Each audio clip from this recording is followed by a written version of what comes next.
I am just getting things set up. Let's go.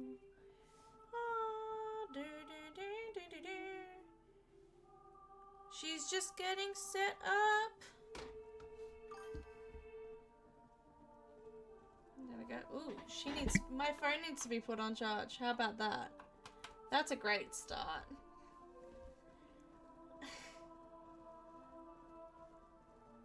Just give me 2 seconds while we set up here, everyone. Let me minimize that. Pull this up, pull that up. Excellent. How are we all today? Oh, hello, Placehold. Welcome in. You're nice and early.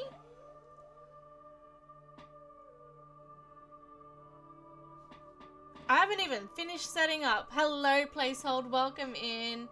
Alright, now I've actually got the stream up open on my phone so I can see what's happening. Alright, there we go.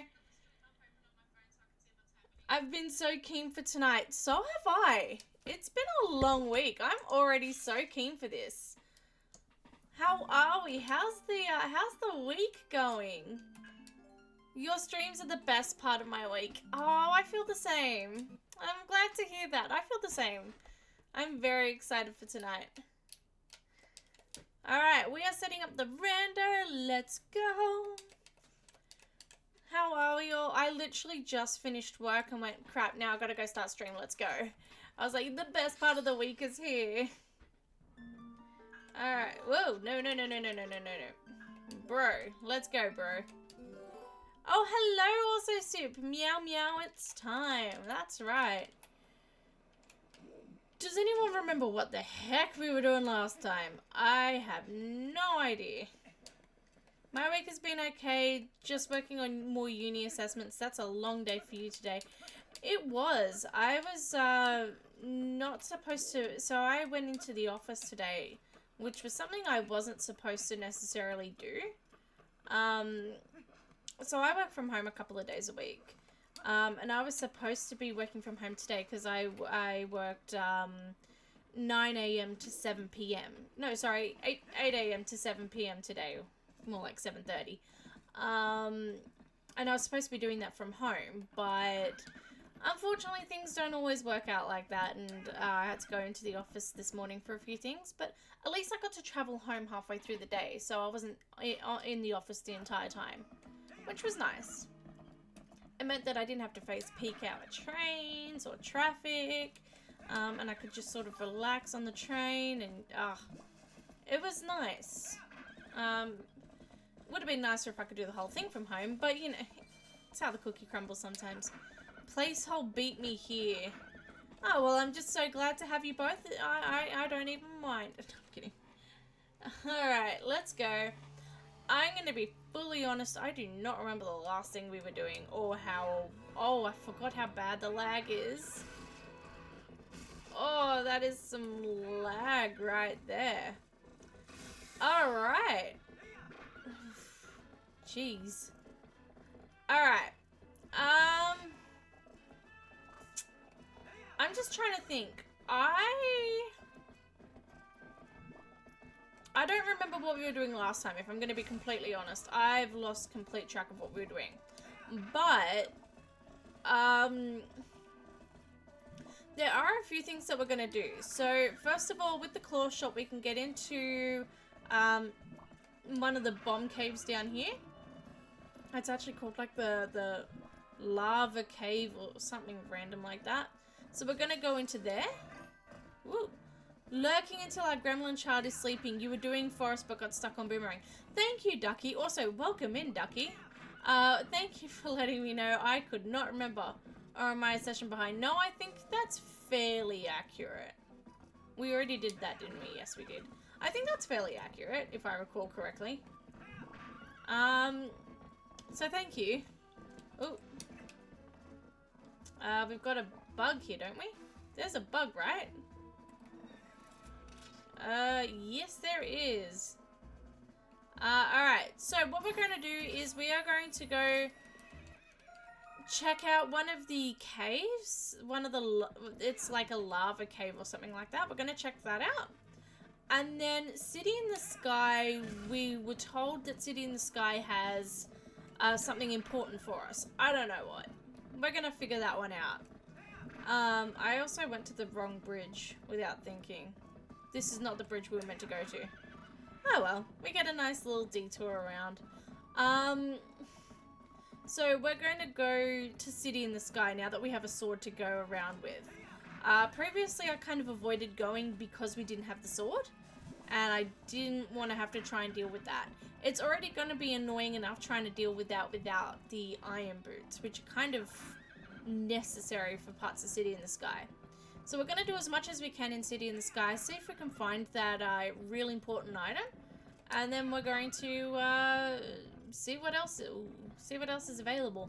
I'm not going to lie, this lag, it does make me nervous. Alright. So, how are we all doing? I know Placehold said that she's had uni assignments, or they've had uni assignments. Yeah, how's everyone else? Game's done quick, finished up in case anyone was watching that. We've raised $2.4 million, which was honestly super exciting, super awesome.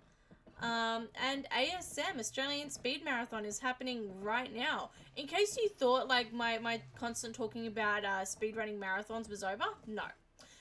We've got ASM this week. It's continuing as we speak. So if you want to see some Australians give it a crack, go ahead. Or if you want to see this Australian give it a crack, let me know what game you think I should run. I haven't done a speed run since, 2015 or something like that, but I might as well get back into the game. Why not, right? Alright. There's no bugs around here, are there? No. Excellent. Alright. Let's continue on. Alright. So, when this game came out, there was the Prima guide for it as well. Which, a lot of games of the time came out. Speedrun Majora. I haven't done that in... Ooh, that's the last game I ran in 2014. I don't even remember half of the tricks. And even then, the half of the tricks that I did know are now obsolete. Aren't even used anymore. I'll have to have a look into... Ooh. I'll have to have a look into it and give it a crack for you. I think it might be cool.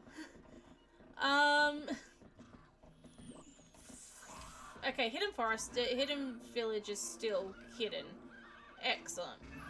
Oh, for God's sake, don't beat up my poor horse. This is the laggiest fight ever. Ooh, I really don't like how laggy this is. Even the music is laggy. Alright. Now go away. All because I wanted to see if Hidden Village was open up. Yeah, so this game came out with a Prima guide at the time. And I have spoken about that Prima guide and how it was, like other Prima guides, a little inaccurate at times. But there's one part of the Prima guide that's always stuck in my head. And just keep in mind, when I was a kid, one of my favorite things to read were video game walkthroughs. That was like my favorite thing. City in the Sky is on the way, the hero. Okay, well, we've already read that, so that's fine. Hence why we're going to City in the Sky in a minute. But yeah, one of our magazines from the 90s would have been destroyed in a flood, except for the fact that I had snuck it upstairs. Right, you guys are here. Alright, let's do this. I don't even know how possible this is. Again, I have a wooden fish.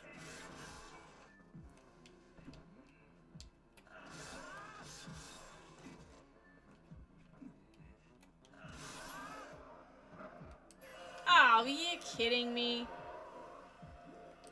Okay, let's just destroy you first. Okay, oops. That's probably gonna hurt me in the butt cheek.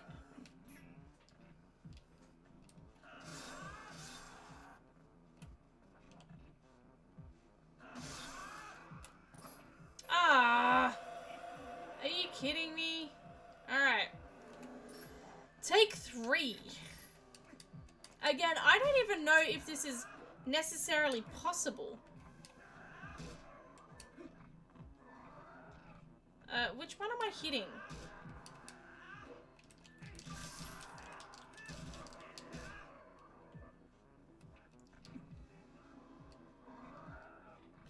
Oh, no, stop it. Oh my god, I genuinely don't think this is possible with just the wooden sword. We're still gonna try. Crap, how many of them did I hit just then? I don't think I hit you, so let's...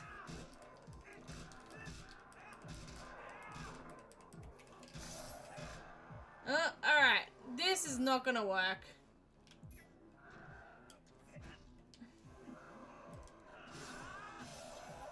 Oh my god, it worked. There we go. Sorry, I halted every single ounce of thought that I had just then, just to sort of crack that down. Excellent.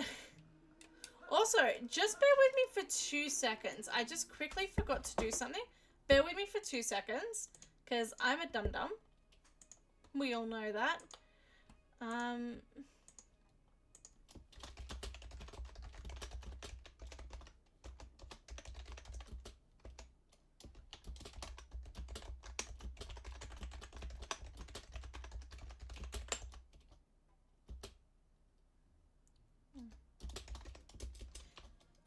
Just give me 1 second.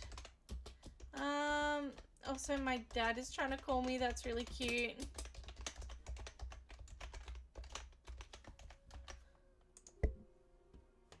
Oh, hang on.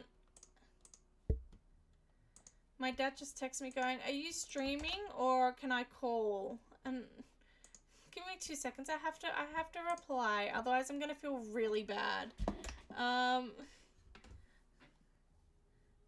There we go.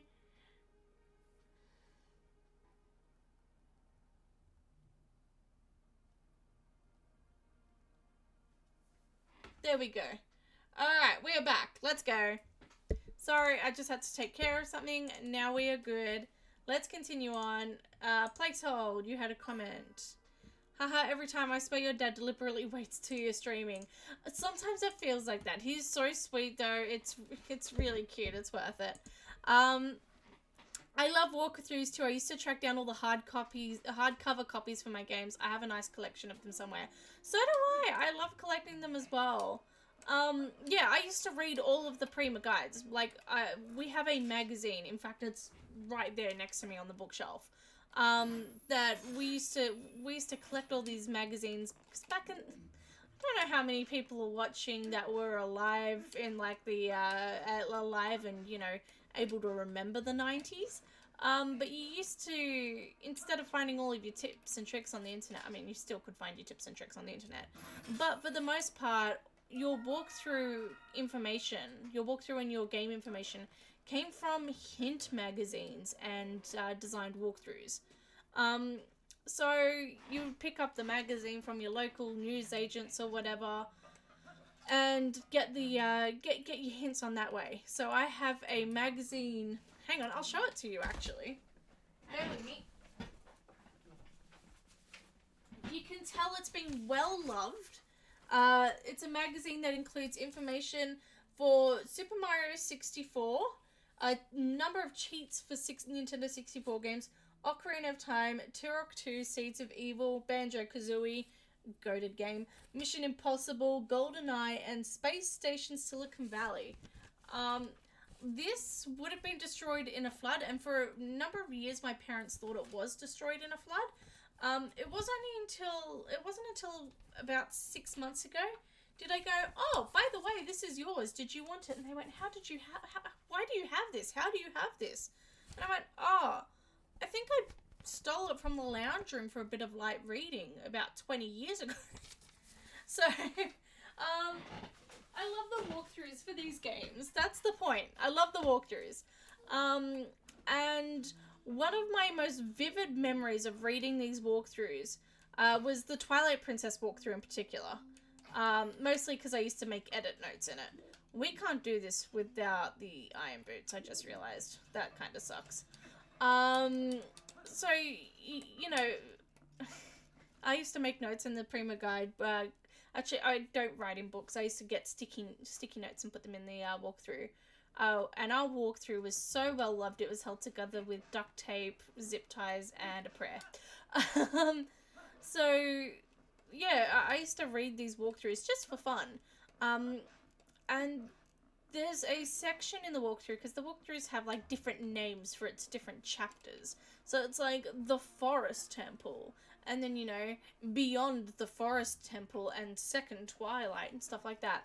The section where you explore this particular cave that we were just in is in a section called the Great Hylian Treasure Hunt. And that name has stuck in my mind for the last 10-15 years now. Also, I'm going the complete wrong way. Just the fact that it's called the Great Hylian Treasure Hunt. I've mentioned a few times I have a YouTuber that I like to watch, and he just finished, he's in the middle of playing Twilight Princess, and he just finished a particular section of the game, and I was like, oh, the Great Hylian Treasure Hunt. I get it, you're following the guide. And that's, yeah. It's just one of my fondest memories of Twilight Princess. It's not even the gameplay. I mean, absolutely the gameplay, but also just reading the manual. I really enjoyed that for no apparent reason. Alright, my rambling aside, let's go pick up some more bugs. I'm really hoping sometime soon we get the ability to change into wolf. So Wolflink's going to open up so much of this game for us. At the moment, we've got a few things that we can do, but Wolflink is 100% going to open up even more. That's so laggy. The bird didn't even have an audio when it died. Again, kind of concerning. Alright. Let's start a gamba, shall we? We haven't done that yet. Once I get into Castletown, we'll start our gamba.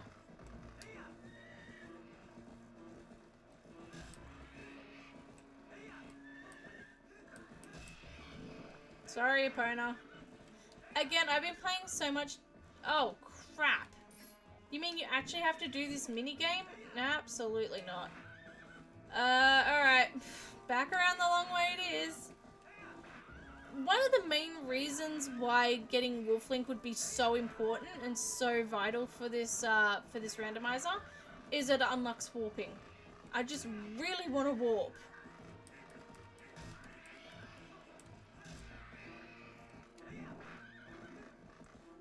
Alright. Again, we are just forced to do things the long way today. So while we're doing that, I'm going to start again, but just give me a minute.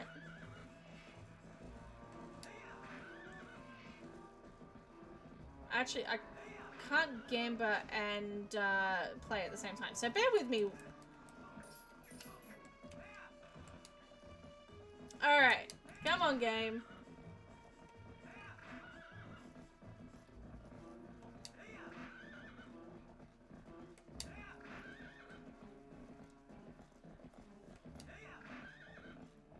Alright, we are free and clear for like the next 30 seconds. Go us. Excellent. Sorry, Epona. Alright.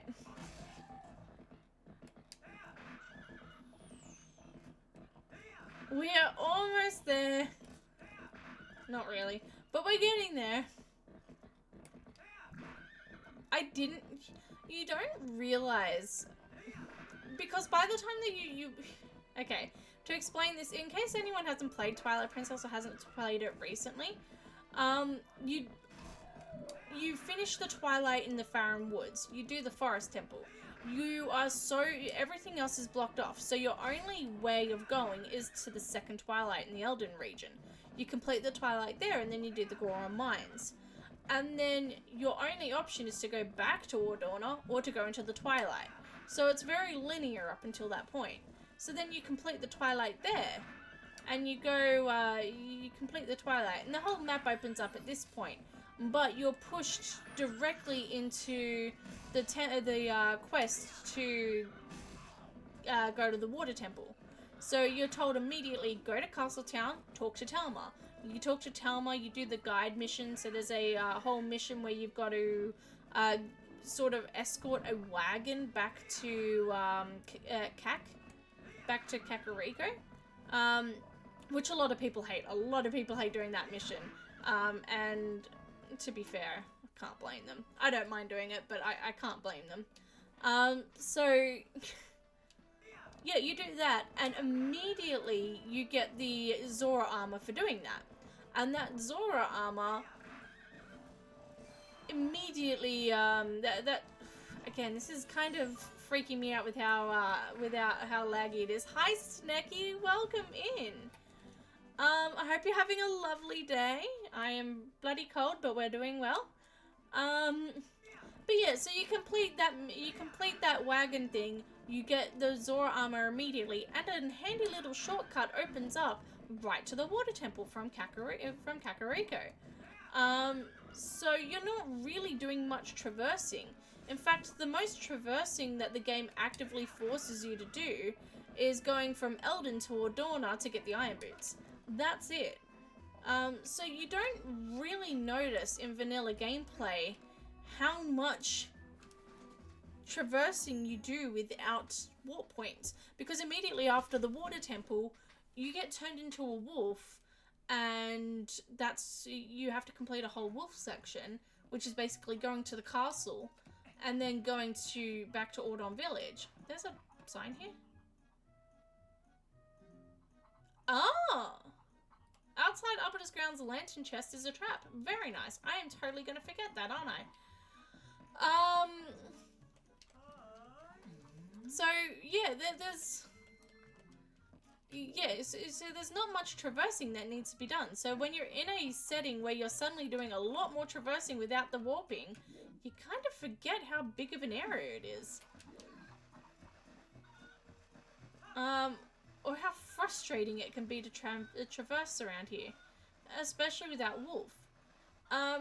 Speaking of Wolf, once we do unlock Wolf eventually, fingers crossed, there are quite a few things that we will be able to unlock. Number one, Poe Souls. We'll be able to start looking at,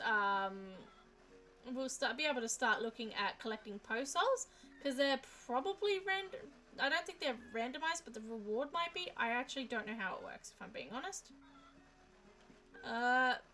Yes! Excellent.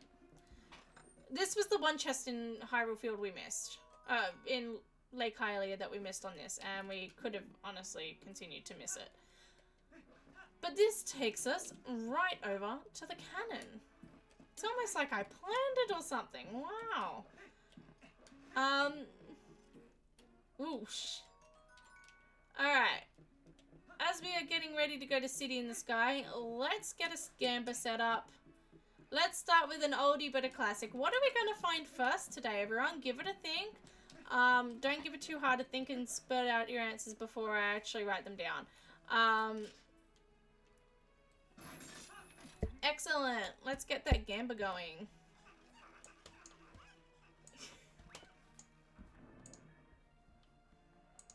Alright, start prediction. We found the bow.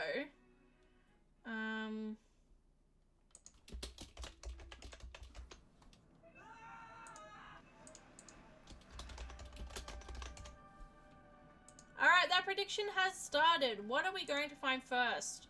So the options are a tunic, a hero move, so that's one of the moves that we get from Wolflink. We already have one. We have the finishing blow. We do not have any others. A sword upgrade, so that might be the Orden sword or the Master Sword. Wolflink, the item that allows us to transform into Wolflink, or Iron Boots. Put in your gambas now. Let's see how we go with that. I need to actually readjust my stream now so I can actually see what's happening. Alright. There we go. And where's my tracker? There she is. Again, if you ever notice that my tracker is outdated, please let me know, because I genuinely sometimes forget to upload it. Update it. Alright, we finally made it. Gracious. Keep in mind that the shops are also somewhat randomized for us. So there's a shop here in City in the Sky that we can check out as well. Alright, and how's that? 33% of people think I'm going to find a tunic. 67 think I'm going to find Wolflink. Excellent. Oh, now sword upgrades in the lead. Wow, everything just keeps changing all the time. Wow. Alright, let's go. Check the shop for survivors. Alright, let's go. So there's 2 chests down on the ground in the water. We can't do anything about those until we find the iron boots. Holy cow, someone just put in 20,000 points into Wolflink. Someone really is keen in finding Wolflink. Wow. Alright. Okay, it's just a red potion. Excellent. Do we have a bottle? We do.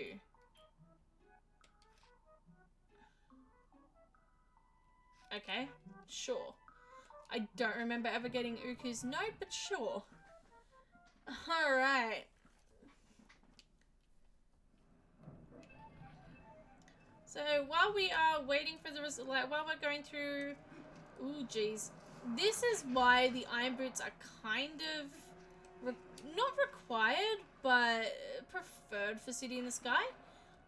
Is the fact that there's a whole bunch of wind-based mechanics. Like this. Let's just quickly, before we get flung backwards. That worked! I'm surprised. Alright.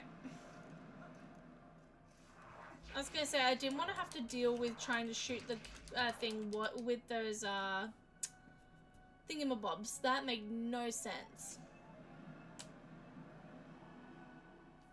Oh, can we skip this? Yeah, we can. Okay, cool.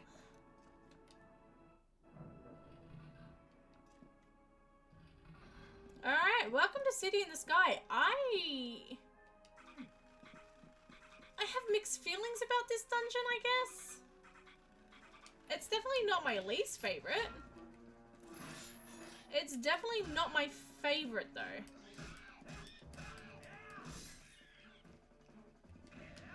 My least favorite is definitely Palace of Twilight, but this is... I actually really love the concept. I love the aesthetic. I strangely love the music. It's just the fact that a lot of this dungeon can be quite slow at times. Yeah, alright, whatever. And if you don't understand why I say that, you will soon. Because a lot of this dungeon is dependent on us like hookshotting onto pea hats and then just waiting around. Haven't played this in ages, so don't remember the dungeons outside of the man chicken. Is this the man chicken? Also, I don't know if I can beat him without any backslice moves. Now's as good a time as any to find out, I guess. Whoa, jeez. Oh, jeez.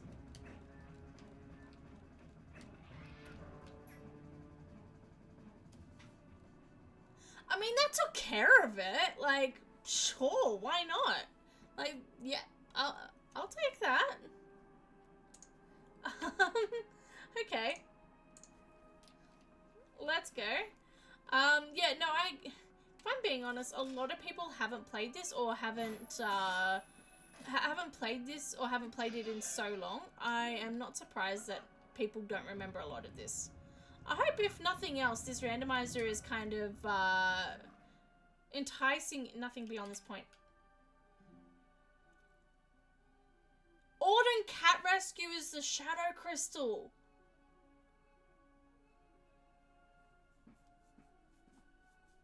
Whoever put in 20,000 points for Wolflink is about to be very happy unless we find something here first.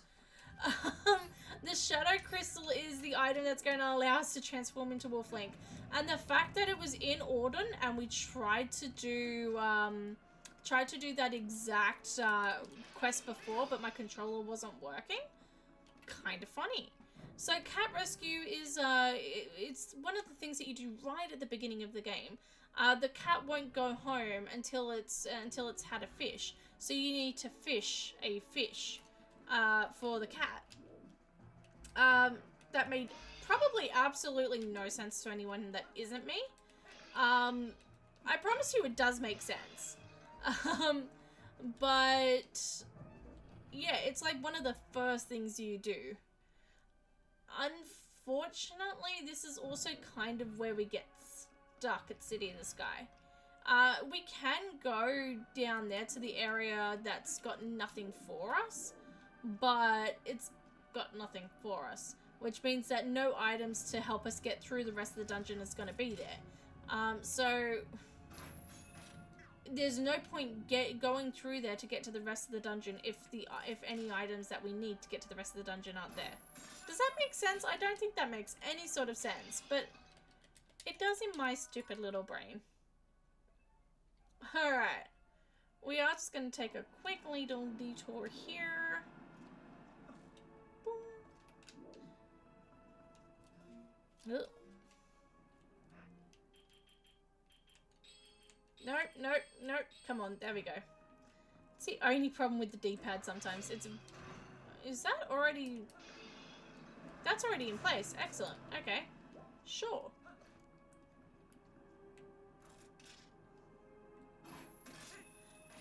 Alrighty, so how are we all feeling about this randomizer? I know this is something that we have never done before. So how are we feeling about it? Okay, we can't actually go this way. Excellent. How are we feeling about this randomizer? Because, again, we have done lots of Majora's Mask and Ocarina of Time combined randomizers on this channel.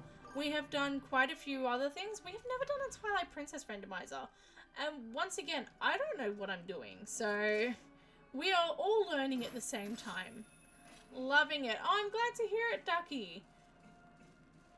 Damn. Alright, like that was fast. I'm glad to hear that you're loving it.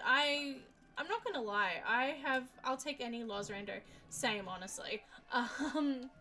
Someone, and please, I love you all, but I'm not doing that. Someone combined Twilight Princess and Wind Waker into a combined randomizer. I love Zelda, but I'm not doing that one. I would not even know how to do that. I've seen it. Where this? I have no idea. I don't know if it was I don't know if it's actually available for people to to sort of do full scale, or if it was created for a specific YouTuber. But there was a YouTuber who did a combine. It might have been Linker7. Oh, I say YouTuber. He's also on Twitch. It might have been Linker7, but I don't fully remember. But there was a combined Wind Waker and Twilight Princess randomizer. I have seen a Wind Waker randomizer before, so at least I know a Wind Waker randomizer, at least one video better than a Twilight Princess one. I don't remember Linkus doing that. It may not have been Linkus then. I'm gonna be honest, I struggle to remember who it was. I will find out during the break and let you know.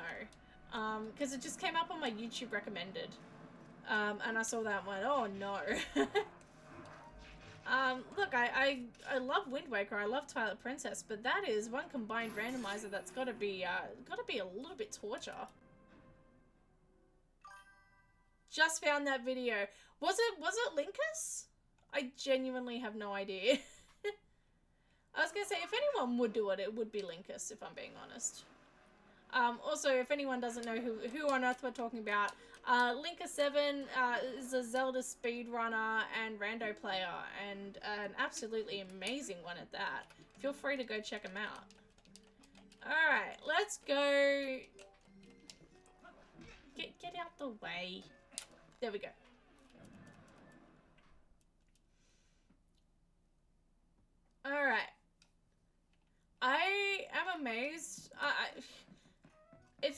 really the mission I'm thinking of?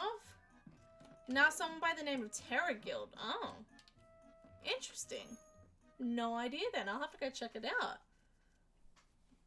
For some reason, I must have been either above or below a Linkus video.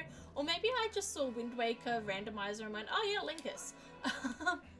But for some reason, I was convinced it was Linkus. That's so funny. Alright. If this mission really, mission, I say it like it's a, like, Metal Gear Solid 5 mission or something like that. If this, side quest, that's the word. If this side quest really is the one I'm thinking of, and we could have had the wolf crystal a long time ago, that's kind of funny.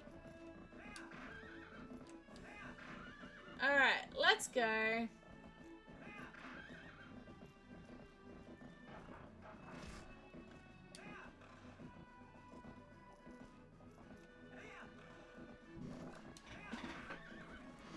I'm definitely going to be checking out that Wind Waker and Twilight Princess combined randomizer though. As I said, Wind Waker randomizers are quite fun. I just don't know if I have the patience for it, if I'm being honest. There is a lot of sailing that's in Wind Waker, and on a casual level, I really enjoy Wind Waker. A lot of the complaints centered around Wind Waker happen to be about the long sailing times and the bare empty ocean and all of that. I don't have that problem. I quite enjoy sailing on the open waters. You know, if you don't like the soundtrack from Wind Waker and you don't like the sailing music, which, excuse me, rude, first of all, stick on the Pirates of the Caribbean soundtrack. It really refreshes the experience. That being said, the Wind Waker soundtrack is phenomenal.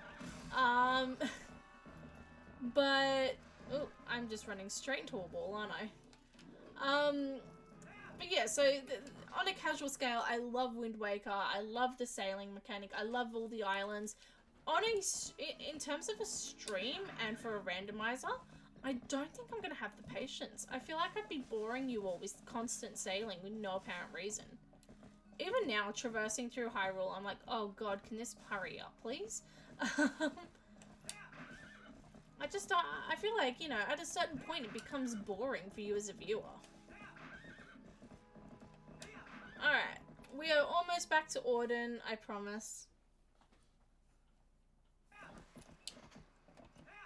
If this really is the Shadow Crystal, someone's going to be very happy. They're going to win quite a few points. I am genuinely surprised. Genuinely surprised. Swift Sail and Teleport would help, but fair. I do believe in the Wind Waker, randomizer. I know definitely in the HD randomizer, but in the vanilla Wind Waker randomizer, I do think that they put the Swift Sail into it as well. So that does help quite a bit. And Teleport would help, but fair. Yeah, I'm fairly certain you can also, yeah, you can also warp in, again, why am I a wolf in this one particular room? Yeah, it would definitely help, but I feel like at a certain point, if you have to unlock both of those items, it might be a bit painful.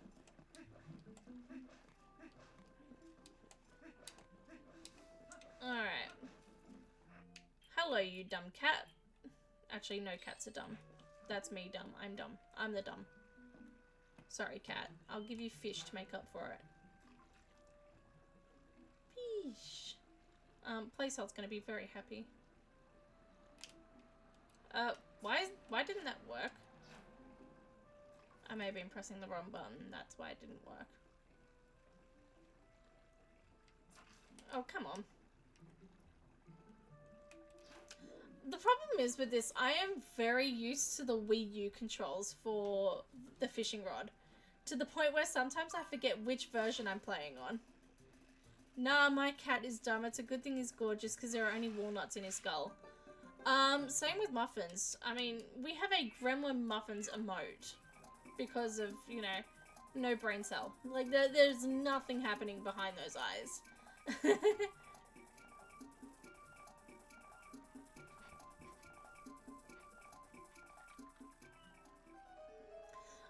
So, one of the biggest core memories I have of that particular scene, and in this game in general, it's still a core scene of this game in general, is playing this game for the very first time. I'm aware I also don't have to fish again, but, you know, I like fishing. But, yeah, playing this game for the first time, we had a GameCube growing up, which, honestly, best console ever. We had a GameCube growing up, and the day we got this game, we all sat around the TV, we booted it up, we got so excited. We had a rule in my family that my mum would be the first person to play the game.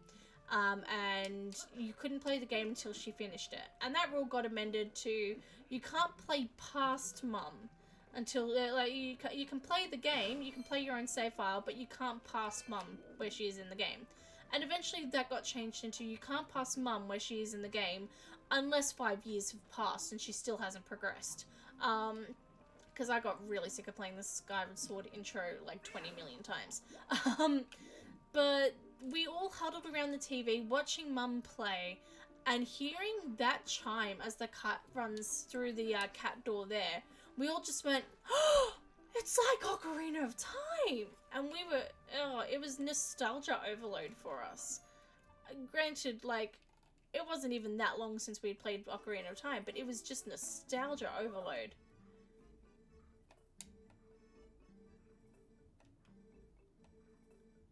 Fish moly, that's right.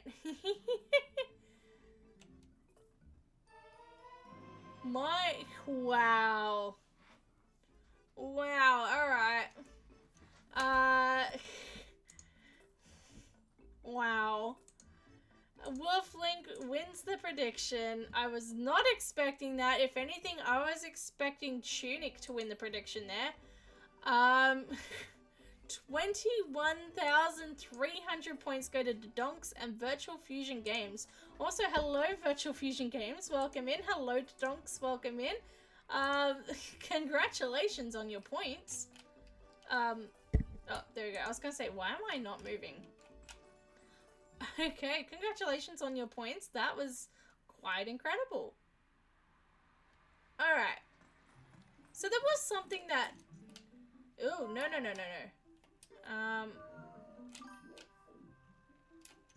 No, that's not it. Wait, what? I can change time of day? Oh, that's so cool! I've never seen that before. Huh. Bro! Congratulations, Virtual Fusion Gaming. Alright, we have Wolflink unlocked, which means that a number of things unlock for us. First of all, a number of dig spots unlock for us. All the pose unlock for us. We can now go through and do a bit of combat more easily. And we can warp, which is very exciting. So first of all, we can warp. We can now go, we can't go to anywhere over here. No spoilers as to what that is if you don't know. But we can go up here, Snow Peak top. Now we know that fishing gives us absolutely nothing. But I at least want to see, I want to check something. Sorry, not fishing. We know that surfing gives us absolutely nothing. But there is something I do want to see. So, fishing will inevitably... Why do I keep saying fishing? Surfing will inevitably take us to Snow Peak Ruins, which is the dungeon up here. Now, Snow Peak Ruins is, number one of my favorite dungeons. It's absolutely brilliant. But number two, it has a unique sort of function to it where there are no hearts found in anywhere in the temple. In the house, there are no hearts found at all. You can't smash pots to get hearts. You can't break rocks to get hearts. Nothing like that. Instead, you scoop soup from Yeto and Yeti. There we go. You get soup made from them. So I want to see if we scoop the soup, does it actually give us soup? That's the question. And also, I really enjoyed the fact that I just said the phrase, scoop the soup. That was fun. What is... Oh, it's a rupee. I was wondering what that was. Also, the fact that I'm surfing with a wooden sword is kind of cursed. I love it. We also know that because we know that the reward for this surfing thing in mini game is nothing, or like at least nothing of value. We also don't have to go through the injustice of whacking Yetta with a sword repeatedly in order to get an item. Soup would like all the soup talk. That's right, Soup would. Also Soup would as well. I feel like both of them would like it. Alright. Woo! Jeez. There we go. Oh boy. Nope. There she goes. There she blows. I am also not very good at this surfing minigame. There we go. I used to be fairly decent at it, and then I don't know what happened. I just lost all my skills over the years. Placehold, you missed our fish talk before. You would have been devastated. You missed all the talk about fish. You missed the part where we actually did go fishing.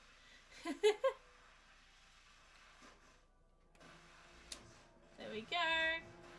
So, yeah, I mentioned whacking Yetta with a sword. So, for anyone who's actually not got any clue what I'm talking about, there is a mini game after you beat the dungeon where you beat Yetto, the big Yeti that we just saw. You beat him at surfing down this sort of mountain. Now, that part's the easy part. Yetto is fairly easy to beat. You just got to make sure you don't get underneath his feet, otherwise he will knock you off your frozen leaf. And then once you beat him, you can face Yetta. Now, Yetta is significantly more difficult. She is quite a bit faster, and she also knows all the little shortcuts.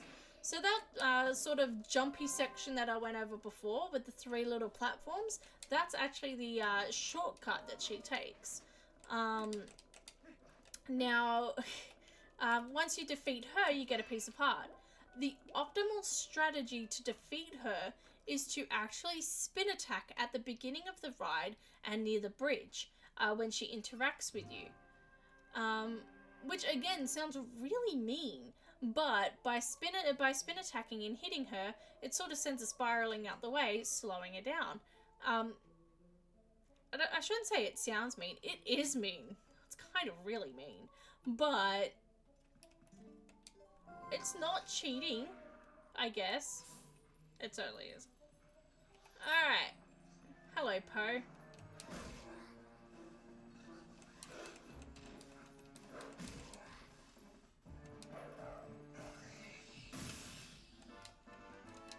Okay, so Poe souls are actually Poe souls. That's good to know, because we didn't know that previously.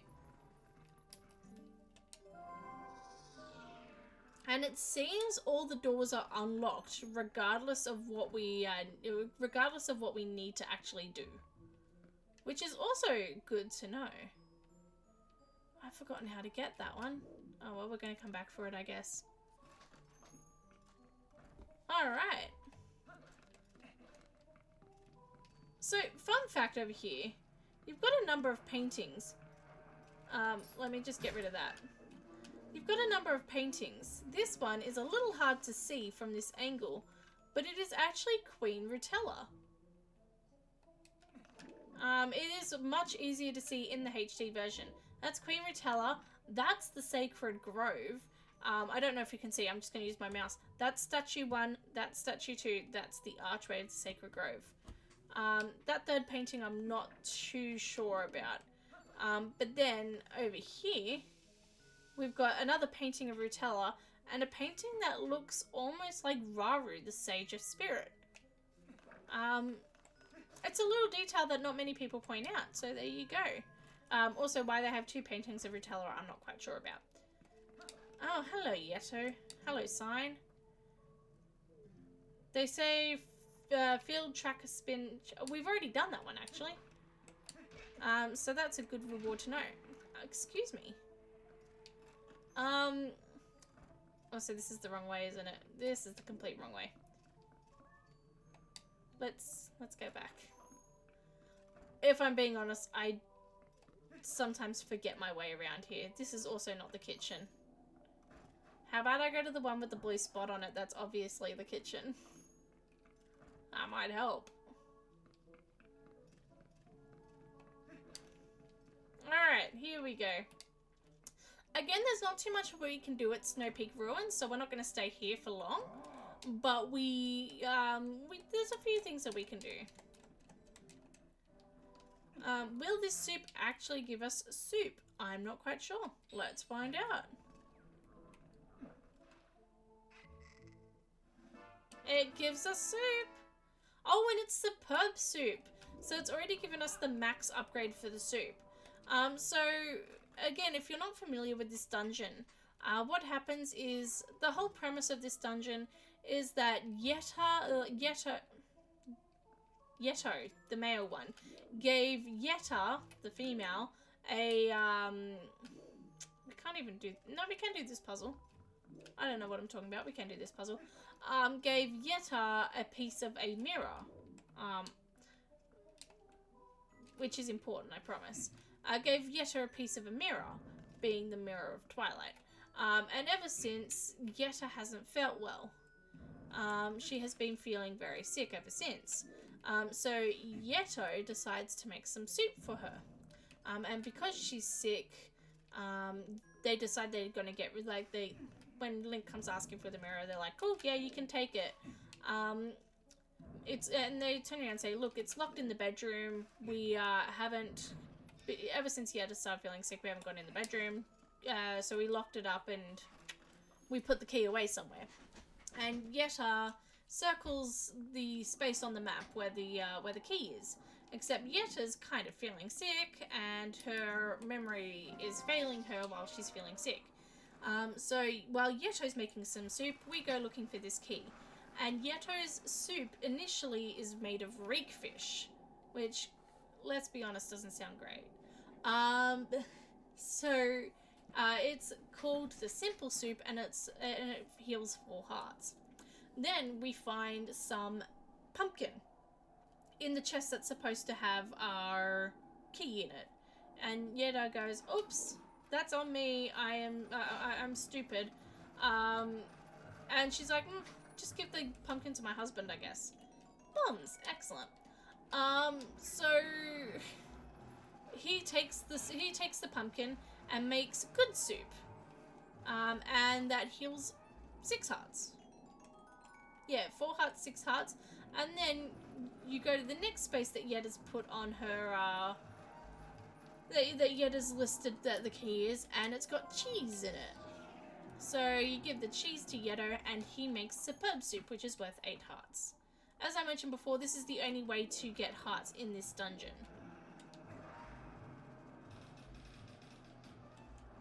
That dealt with that surprisingly easy.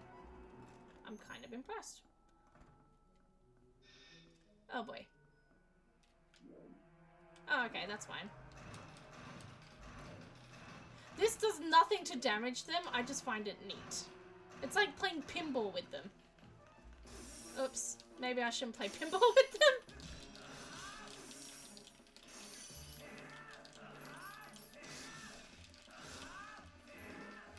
Alright. Every time I do that with my shield, I sit there and go, oh no, my shield durability. Thank you for the ice trap emotes. Are you kidding me? That was stupid.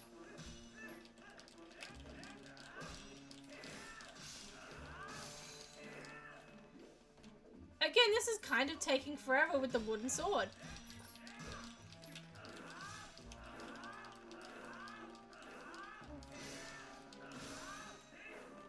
Alright, 1 down, 1 more to go. There we go. That was probably the most difficult possible way I could do it, but who cares? Alright. Is this the room I think it is?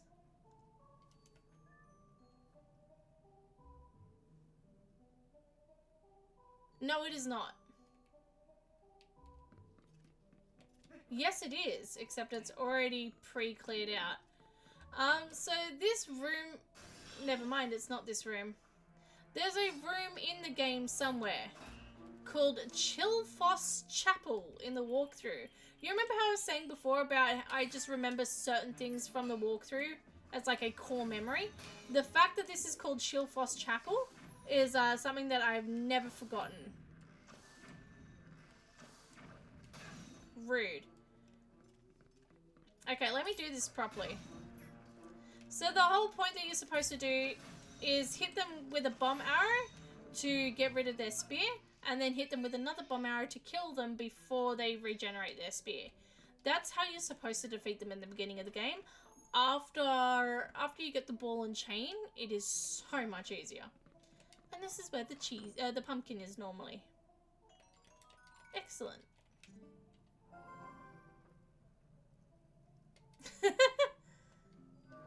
And the text box clearly still appears. That's kind of funny. Alright.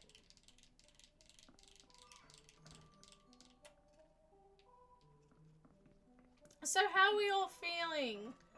We all doing well? I am really enjoying this. Alright. Boom.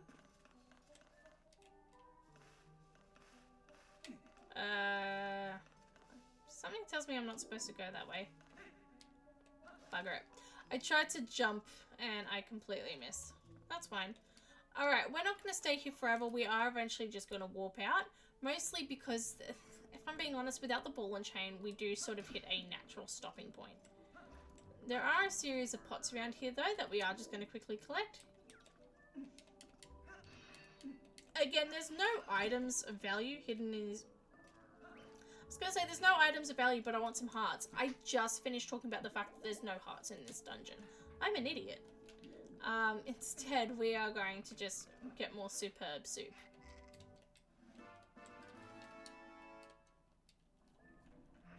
Alright.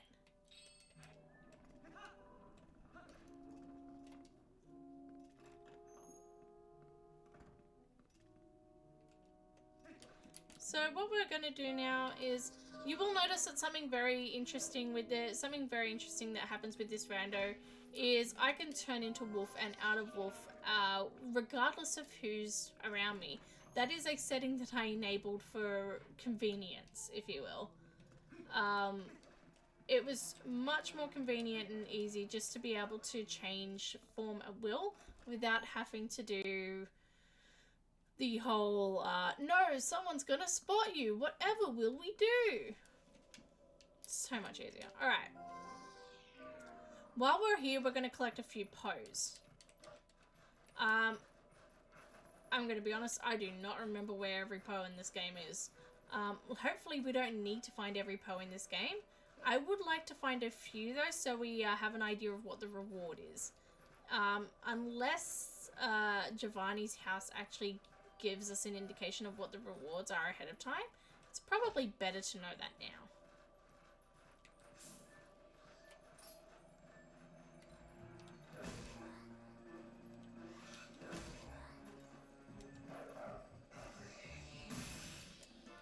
There we go. Fun fact, in the HD version, ripping out a Poe soul actually gives you a heart back. I don't think it does in this version. Alright, shall we warp away? So, we have quite a few things that are now opened up to us. One of the things that we are going to do is we are going to head off to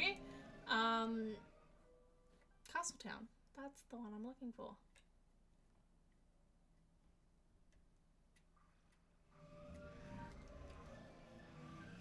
So, we've heard me prattling on for the past, however long.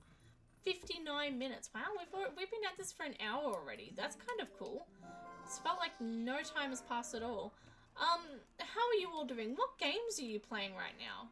I'm playing, obviously, this randomizer, but more casually, I'm playing Tears of the Kingdom at the moment. I'm playing... What else am I playing? Just a lot of Tears of the Kingdom, some Undertale. I'm playing some Undertale at the moment. I've re-downloaded Deltarune, and I'm hoping to actually finish that this time, because I got about 10 minutes into Chapter 1, and I meant to continue it, and I got really interested and invested in it, and then I got distracted, and I didn't finish it at all. So I re-downloaded it. But what are you all playing? What are you all up to nowadays? What are the hip and cool games? I'm never saying that again, sorry. Over here.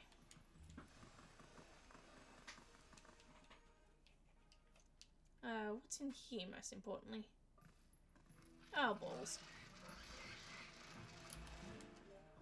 I always forget that this one dig spot appears.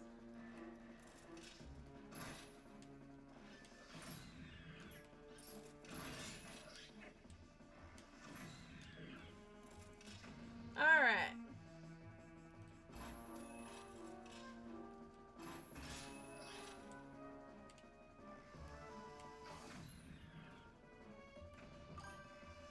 Just kind of holding off for game releases later in the year. Honestly, fair. There's quite a few really good games coming out later this year. Donkey Kong Bonanza is coming out soon, which is really cool. We've got so many awesome things happening. I can totally... What the... Oh. I can totally understand holding out till later this year. If it weren't for the fact that I got the Switch 2 and I was like, oh yeah, I might as well finish Tears of the Kingdom, and then got reinvested into it, I probably would I probably would have held off for a bit longer too.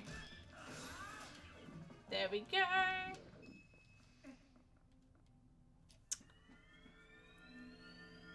I keep forgetting where the chests spawn in these dig spots. Excellent. What are you gonna give me? A Miiverse stamp. I'm kidding. More bombs. So, a big criticism of the HD version of Twilight Princess was the fact that to deal with the fact that half of the chests were money and superfluous money that people didn't need. They decided to deal with that complaint by getting rid of half of the money chests, which in theory sounds like a great plan, except for the fact that they replaced them with Miiverse stamps. Now, if you're unfamiliar with what Miiverse stamps are, you're not the only person. Miiverse was a system for the 3DS and most importantly for the Wii U. More so for the Wii U. Technically, it did exist in a very, very primitive form on the 3DS, but it was mostly a Wii U thing. Okay, we knew that. We actually did read that already, now I remember. So it was a more focused on a Wii U thing. It was like your own little social media platform where you could make posts in-game, and using stickers and stamps and drawings. So a lot of the games in the Wii U era implemented these stickers into their games. So big examples being Super Mario 3D World. Wind Waker had Miiverse bottles where you could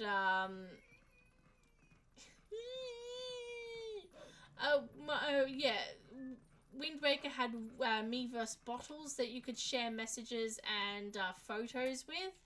Twilight Princess had Miiverse stickers in the shape of, you know, different Zelda characters. Which sounds fine in theory, except for the fact that when they released Twilight Princess, they were very aware that the Miiverse settings were about to be shut down in the coming... I think it was only about a year and 2 months after Twilight Princess HD was released that the Miiverse system the Miiverse sort of system shut down. So they only had these Miiverse stickers available to be used for less than 2 years. Kind of ridiculous. And they made a substantial amount of chests, these stickers. So there was one for every letter of the Hylian alphabet, and then they had like Angry Midna, Happy Midna, Angry Link, Happy Link. You don't give me any indication of what you want. Okay, that's great. You're not going to give me any indication of what you give me. Excellent. But these sort of things, yeah, these stickers, there were, I think there's something ridiculous like 50 of them or something like that, 40, 48 or 50 of them. It's a ridiculous number, especially considering that they weren't planning on keeping Miiverse around for too much longer. And the fact that they decided to respond to a whole bunch of complaints about useless collectibles by providing you even more useless collectibles, more useless than the rupees in the first place, is kind of a big question mark in an otherwise wonderful game. Alright. Let's hand over some more bugs. Keep in mind, we get an random item every time we hand these bugs in, which is why we keep coming back to it. That's actually vanilla. So in normal gameplay, you get 50 rupees for a single bug and 100 rupees for a pair. Like this. Except she shortchanged us on that one. Excellent. And for the first bug that you give her, she gives you the adult wallet. Or the big wallet, as it's called in Twilight Princess. Hello, Soup. You have redeemed bad time.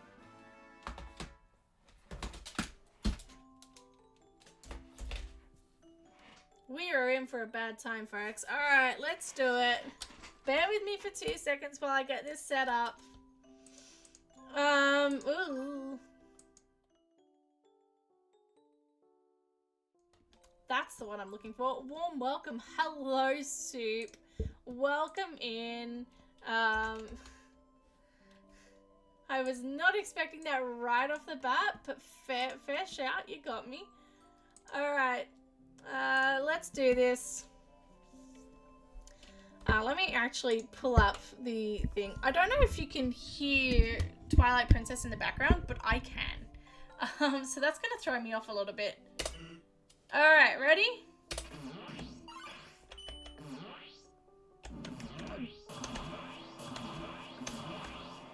I thought I almost got through that damage free. I thought I did. That was... Alright, let's do this. Because I mentioned Undertale, isn't it?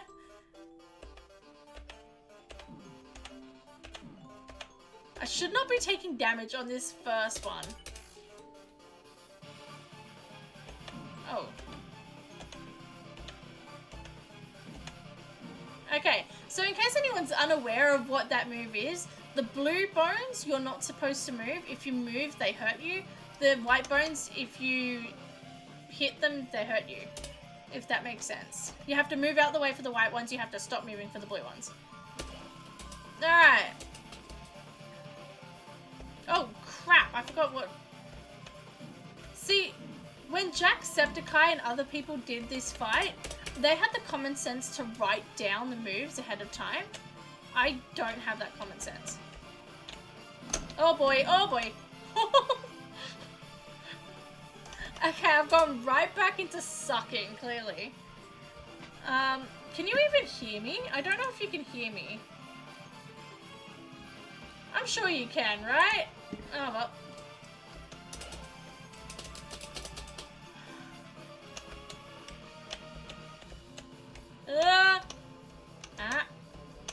Nope. Nope, nope, nope. Oh my god.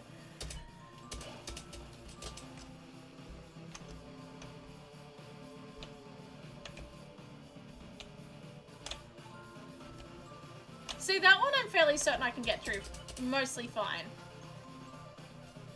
Oh, it's this one I can't do.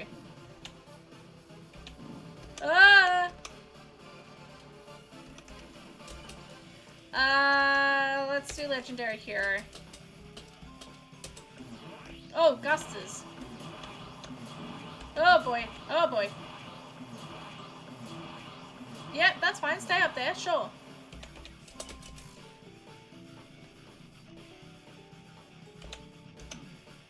Ah! Oh boy, oh boy. How am I surviving this?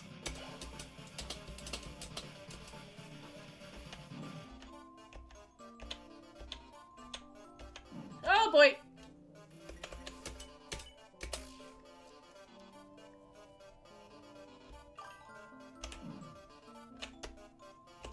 Oh, no, no, no, no, no. You're doing so well. No, I'm not. Oh boy. Oh boy, I forgot about this one. Alright. We are down to our last health item. Gustas. Okay.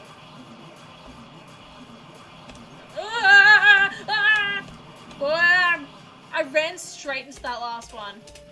Alright, we have no more health items left.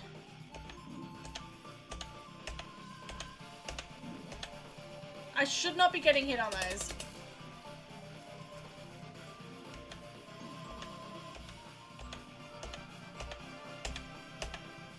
Alright. We are slowly getting there. Oh boy. Oh boy, I'm gonna die here. What the? How did I not die there?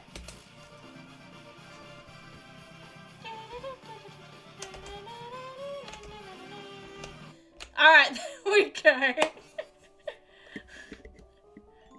Oh dear. Alright. I don't know if you could hear me during any of that. That was stressful. I really enjoyed it. It was a wee bit stressful though. Oh, well done. I believe in you. Sorry to torture you. You're doing so well. You've got this. Oh, well done. Thank you. Thank you. Again, I have no idea if you could hear me during any of that. You're getting really great at that. That is less than half the battle. That's less than half the battle. I haven't even showed you half of his moves. That's kind of scary. Yep, we could hear you. Oh, good. You could hear my straight up panicking.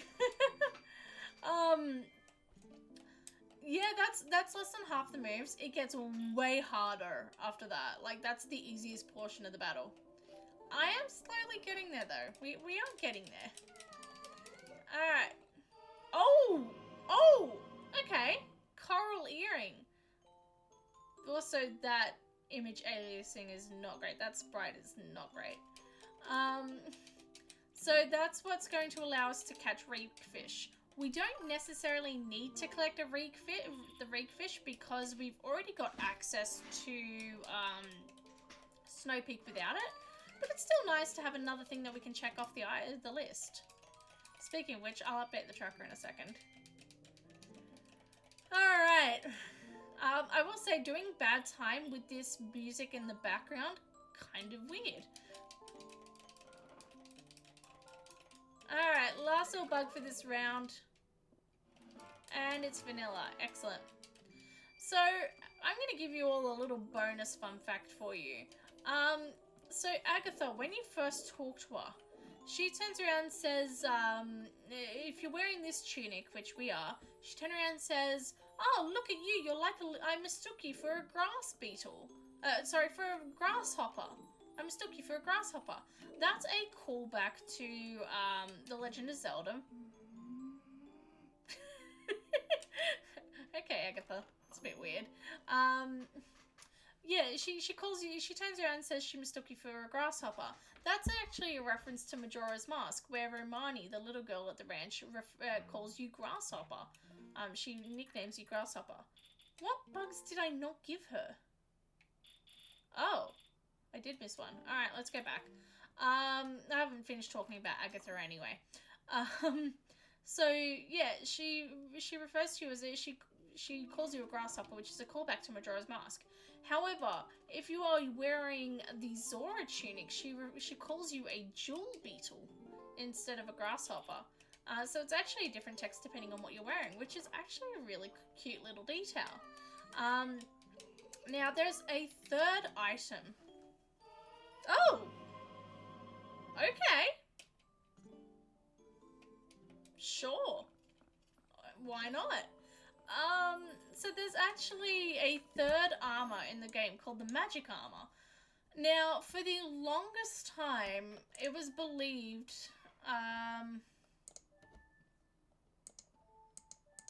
there There we go. It was believed for the longest time that... Do we have the coral earring on this tracker? No, that's go mode. Oh, well, just pretend that we've got, that, alright? Excellent. So there's a third armor piece called the magic armor, and for the longest time, it was believed that there was a unique text for the magic armor as well, where she would call you a scarab beetle. However, it was definitively proven not too long ago by a YouTuber called Chugga Conroy that this is not the case. She also calls you a, calls you a jewel beetle if you're wearing the magic armor. It is so remote it's so remote that you would actually ever experience that text that literally people had to go out their way to try and find it. Why am I going to Talmers? That's why it was only proven very recently that it is it's the same text, because it's very hard to actually experience that normally. So, to get the magic armor, you need to donate 1,000 rupees to Kakariko Village as Malomart.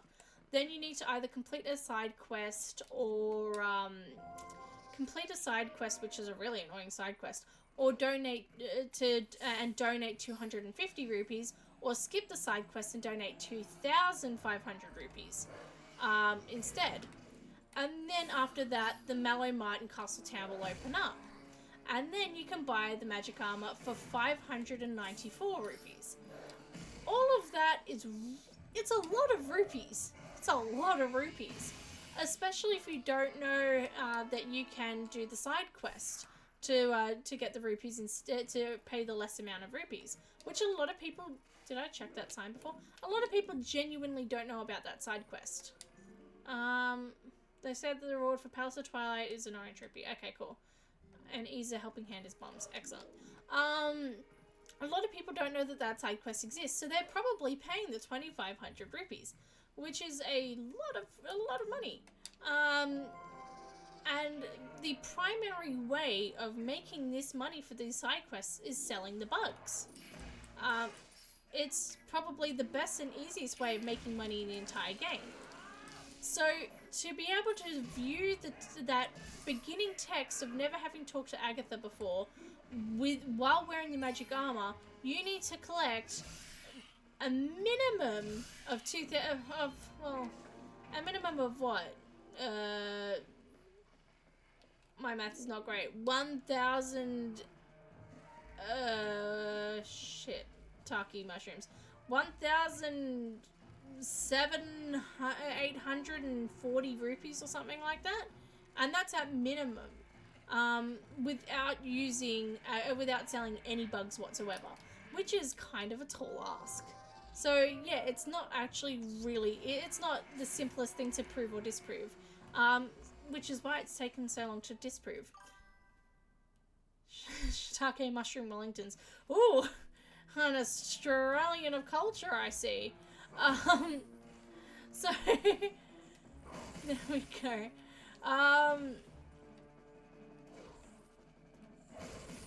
There we go. What's the meal? Eating a succulent meal? A succulent mushroom meal? There we go. So, yes, that was definitively proven that you do not have to,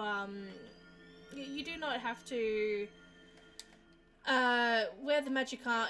The magic armor does not provide unique text. However, in data mining the game, the unique text of the scarab beetle, iron boots. Excellent. The flavor text of the found in the game's code did indeed indicate that once upon a time the game was supposed to refer to you as a scarab beetle. So there you go. There's a very long-winded fact that I went on like 15,000 tangents on. As long as there's no beef Wellingtons, absolutely, 100%. We now have the iron boots, which unlocks quite a lot for us. First of all, it unlocks to an extent. It unlocks the water temple for us. The water temple you're supposed to go through using the Zora armor. I don't think it would be really possible for us to defeat the boss without the Zora armor. But we could at least explore part of the temple. It unlocks part of City in the Sky for us. It unlocks the Goron Mines for us. As well as many other areas. It unlocks that lava pool there, like that lava cave that we were looking at before. So many things just got unlocked with that, which is kind of incredible, not gonna lie. First and foremost though, we are going to just yeet. We were so close to hitting that chest. Alright, welcome to Lake Hylia. Excellent. So we are going to quickly take a second, change time of day.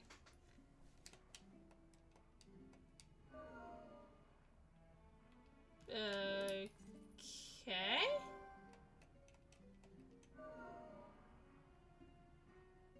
There we go. Okay. Because that command is usually talk to Midna, it does actually trigger Midna's text, which is quite funny. Why am I sucking so much at this? Let's go. Yes, no beef Wellingtons in chat today, please. So, I went to a work lunch today. We had a goodbye lunch for one of the girls who's leaving the job today. Very sad. I'm also leaving the job, but that's fine. But yeah, so we had a goodbye lunch today. And this is something I want everyone's opinions on, because I genuinely can't tell if this is standard practice or not. My manager was like, alright, we are going out, we're having lunch at this restaurant together. So we went out to this restaurant. We have gone to this restaurant before. It's in the city. It's expensive. Not like, I'm not talking like super duper expensive, but like the burgers are $27.50. So, you know, kind of expensive. It's typical prices for the city. Doesn't mean I like it. But yeah, so we went out to this restaurant. We have been out for lunch before. And previously when we went out for lunch, the company paid for it. So then we went out to lunch for this goodbye lunch.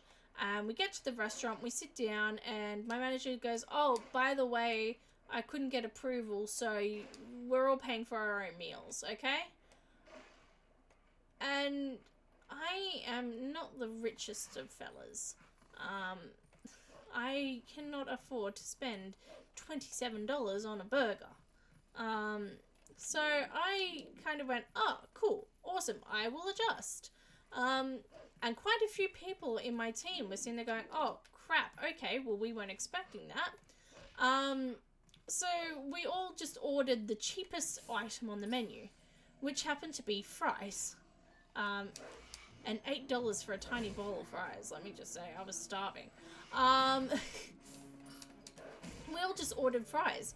And then the other half of the table all came out with these, you know, big chicken teriyaki and rice bowls and, you know, salmon and bechamel sauce or whatever it's called. All these really nice looking dishes. And then my manager looked over and she went, why did you guys just order fries? And we all just kind of went, well, you know, it's a nice cheap option so we can still enjoy being here with you sort of thing. And she went, oh, if I had known that you guys weren't actually going to order a meal, I wouldn't have done this. We're like, oh, well, you know, it's fine. We're happy to spend time together sort of thing. And she went, well, no, it's not really a team lunch if you guys aren't really eating lunch. That's kind of spoils it for us all. I want to know, if you went out for a lunch with your company, like with your work team, and they kind of went, you're paying for yourselves. Honestly, fair enough. A lot of companies do expect you to pay for yourselves. Would you be offended if someone ordered a cheaper item on the menu for that reason? Because I feel like that's not so much of a faux pas. But I could be very wrong. Alright. There's... we can't destroy these the normal way. Still worked. Alright, cool. So normally to defeat these things, you're supposed to use the shield and do a shield attack. Unfortunately, we don't have the shield attack option.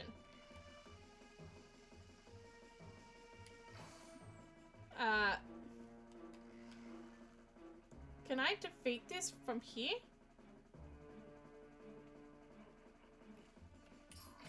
Yep.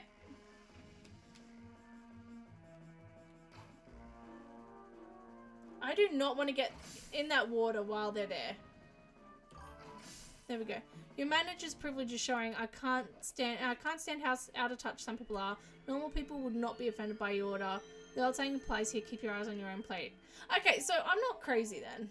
I mean, I am, but not for this reason, right? I was gonna say, I feel like it's fairly standard to, you know, order within your means.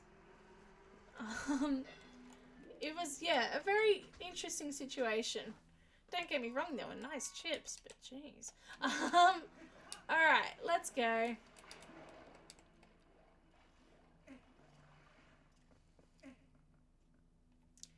Alright, we have a few more things to check in Lake Hylia. It's sensible to say within your means. That's exactly it. I'm very lucky that I get to, I get to live in this beautiful place. I get to, you know, I have the ability to pay my bills and all of that. I am very lucky in the sense that I've got a nice roof over my head. I've got bills that I can pay. Like, not that I get to pay. Didn't I already do this? Wait, what am I doing here?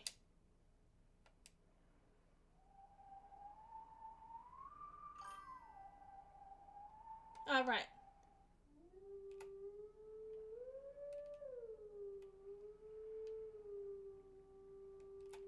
Is that not it?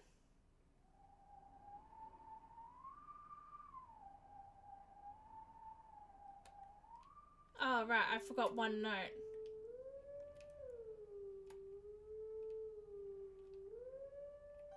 There we go. Well, placeholder, that's a bit messed up. Okay, so at least I'm not alone in this belief. I was thinking, I was genuinely sitting there going, maybe I'm just out of touch here with what's expected now.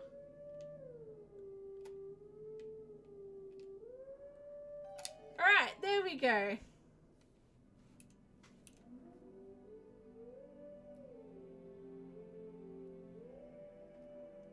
I always just love the wolf howling.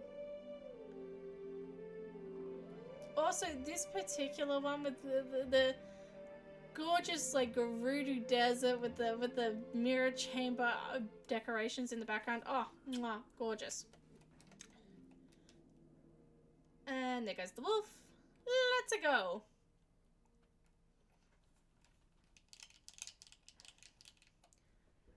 Yeah, I'm very lucky in the sense that I have a roof over my head.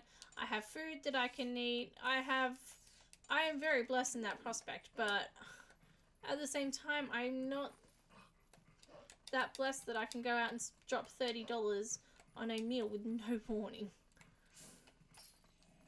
Alright.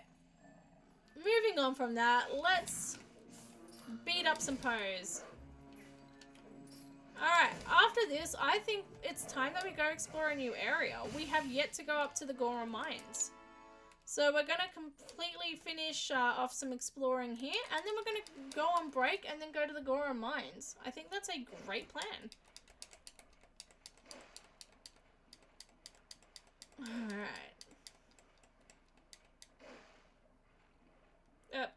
Doggy, please. Dog, please. Dog, please. Dog, please.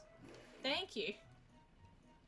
So this is Plum. Plum's a lovely bird who really wants to have us play his game. We already know that his game does not net us anything of value.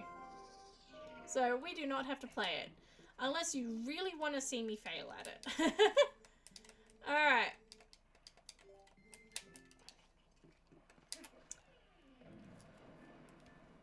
Alright, so now we're going to go to Flight by Fowl and pick up a chicken and start flying. We have 2 dig spots that we can check out up here.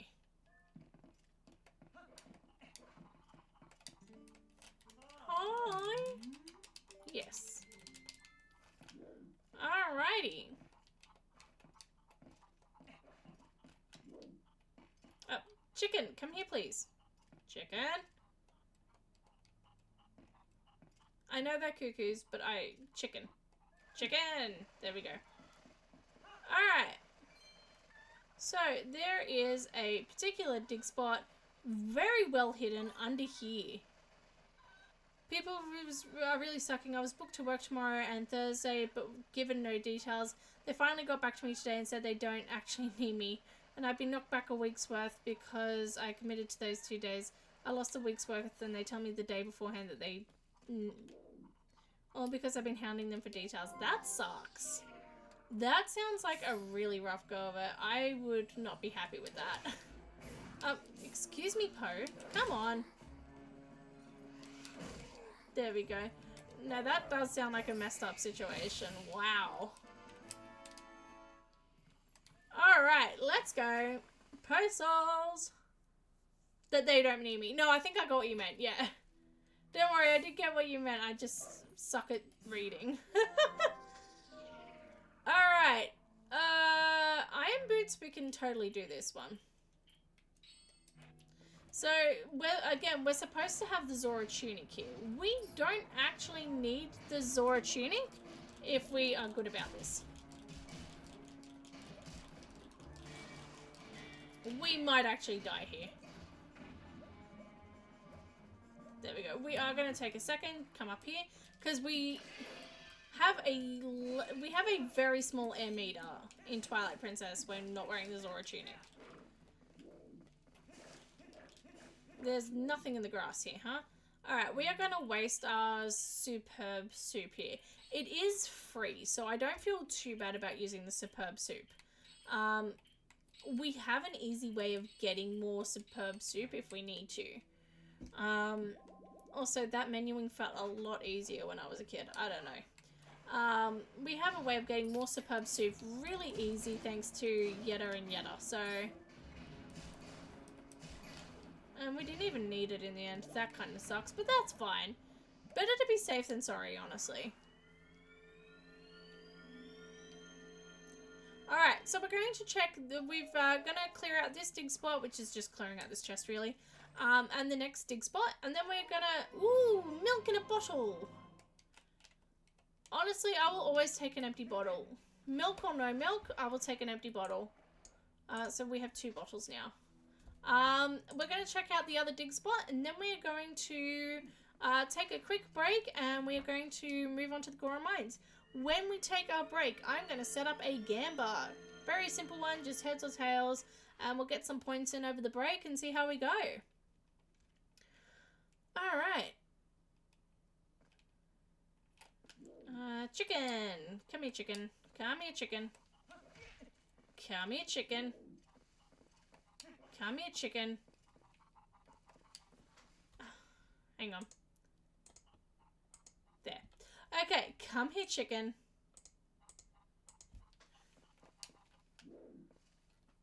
You know what? Screw this.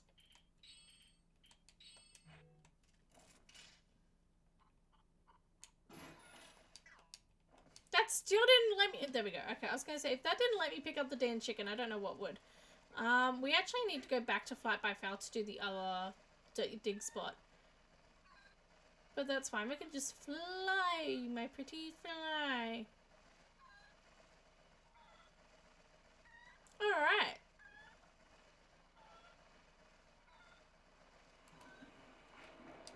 Let's continue. We are going to just go back to Flight by Fowl one more time. Clear out that last dig spot, and then, as I mentioned before, we're going to go on a 5-minute break. I'm going to make myself a nice hot cuppa and get some warm clothes on because I am freezing right now. As I said before, as I said when we first started, I literally finished work and got straight onto stream. So I am... She's a little cold right now. Alright.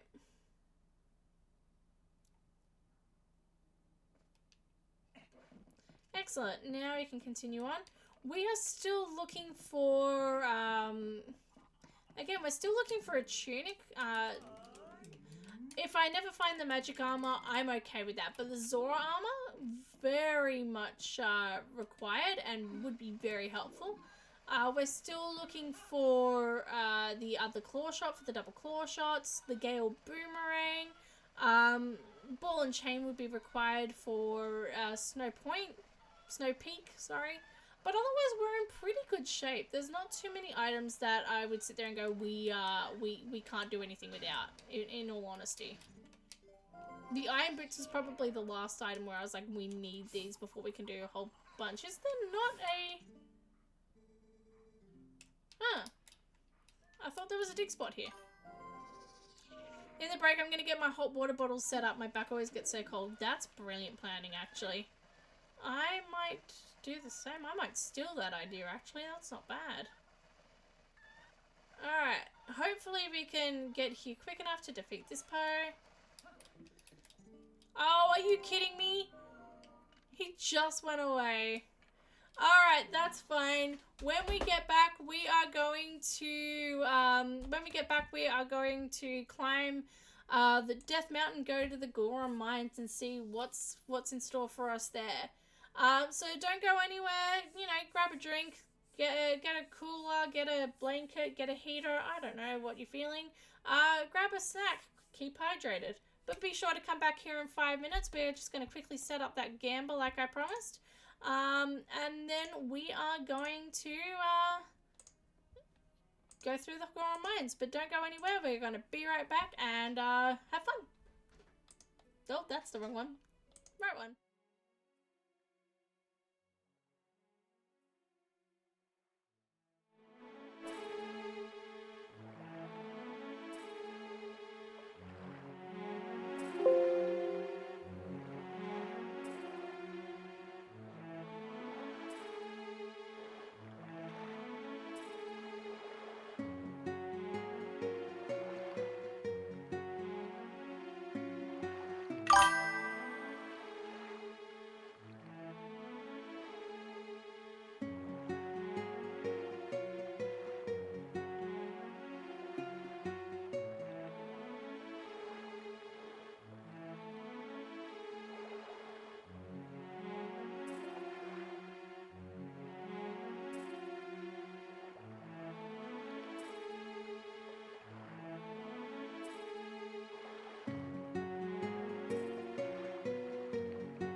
Alright, we are back. Let me just reset everything. Hello, welcome back everyone.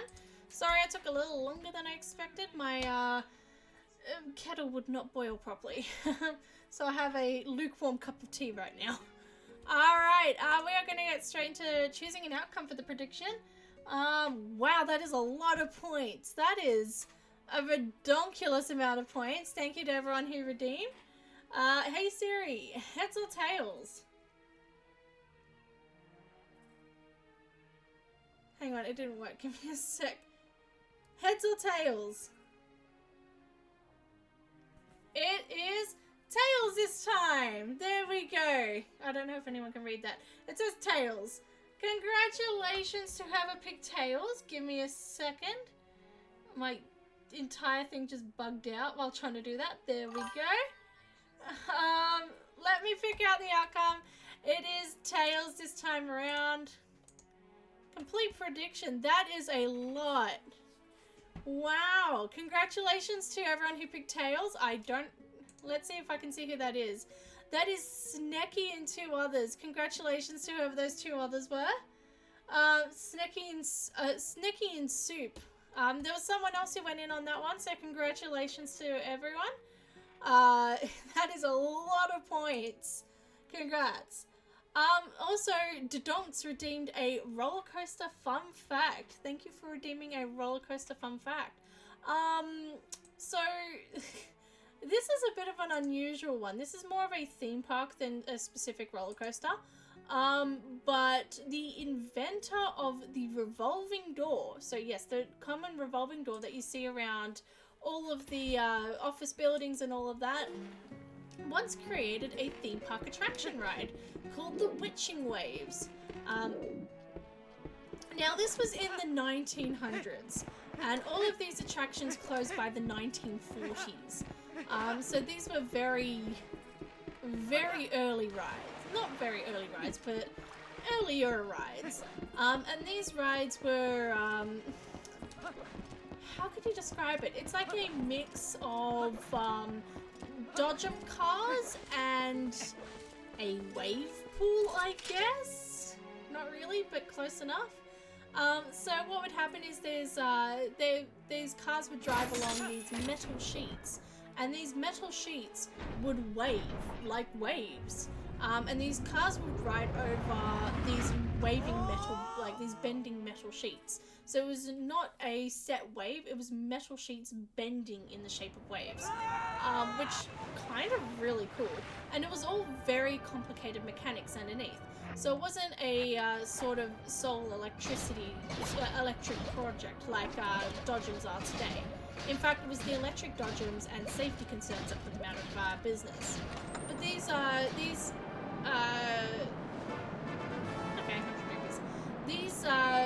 amusement rides called Witching Waves were very popular. There were quite a few installations around, and again they were these cars with driving on waves. Now, because it was the early... Oh! We got the Ordon sword! Excellent! I will take that. Because it was the early 1900s and safety regulations weren't exactly a thing, these cars that they were riding in didn't have seat belts or lap bars or any kind of restraints whatsoever. So it led to people crashing into each other and sustaining quite a few injuries. Because these were going they were going the same speed as Dodgems. But imagine smacking into someone full speed in Dodgems, but without the rubber protective. It's just two cars going straight into each other with no protective gear whatsoever and no way of stopping yourself from falling out. You can probably see why they were all closed off. There were no serious injuries or worse recorded on that. On those rides, and footage still exists of them. So if you search up Witching Waves, footage still exists of people mucking around, jumping in and out of cars, dancing around on cars, crashing into each other. It is quite a very unique ride that we have never seen since. So it was put out of business because of the high mechanical costs required to maintain it. Because it was a very convoluted mechanical machine, it was not only really hard to maintain, but it was also susceptible to water damage. As well as that, wow, we can just go straight up to Death Mountain. Okay. As well as that, modern day electronic dodgems became more the norm, safety regulations strengthened, and eventually these rides were seen as too dangerous and unpopular.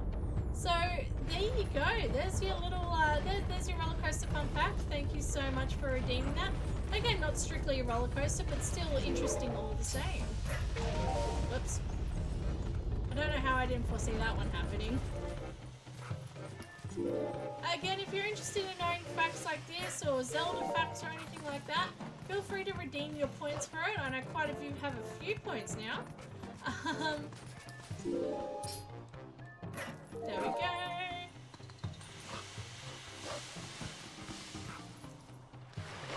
Alright, this shop here is also randomized. That has the wooden shield from Kakariko on it, funnily enough. Oh, it's because I'm swimming, it won't let me change. There we go.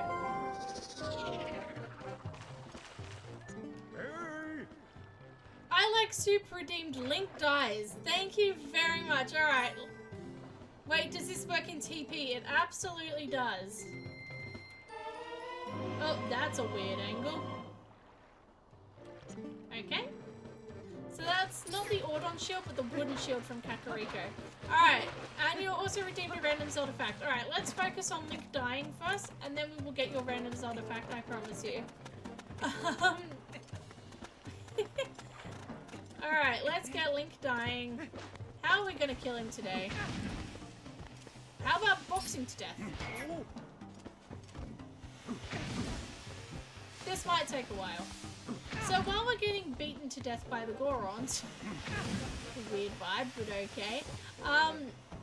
Let's talk about the paradox of Breath of the Wild. Gets beaten to death. Yeah, let's talk about the paradox of Breath of the Wild as your random Zelda fact. So in Wind Waker, it was very much, we have, okay, just to clarify this, we have the Zoras and we have the Rito. So, in this game we have Zoras, in Wind Waker we have Rito. Funnily enough, they happen on opposite ends of the timeline, in alternate timelines. So, this happens in the Child Link timeline, Wind Waker happens in the Link is Unsuccessful timeline. So, we have, yeah, the Rito are very explicitly mentioned in the game to be descendants of, descendants of the Zoras. So the Zoras, over time, evolved into the Rito, which is why Zoras don't exist in Wind Waker outside of the previous Sage of Water, who had died. And that's why, again, this is slight spoilers for Wind Waker if you've never played it, but at the same time, the game has been out for 20 years now. If you haven't played it by now, I'm very sorry, but, in the game, you have to find the new sages who are descendants of the old sages, which is why the Sage of Water is a Rito, but the previous sage was a Zora. And there's your Link dies. Congratulations. Thank you so much for redeeming points for that. So that was a very long and arduous process. So no healing. Ban in-game action, no healing. You waited till Link died specifically for that, didn't you? Thank you. Thank you so much for redeeming points for that. Thank you. Rude. No healing for 5 minutes. Got it. Bet. Alright, hang on.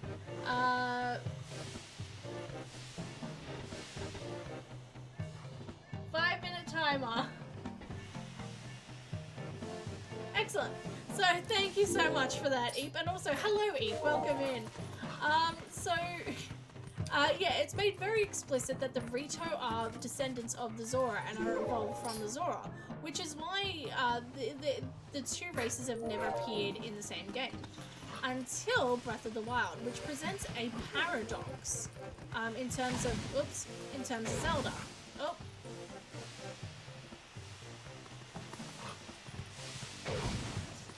I'm very much... Okay.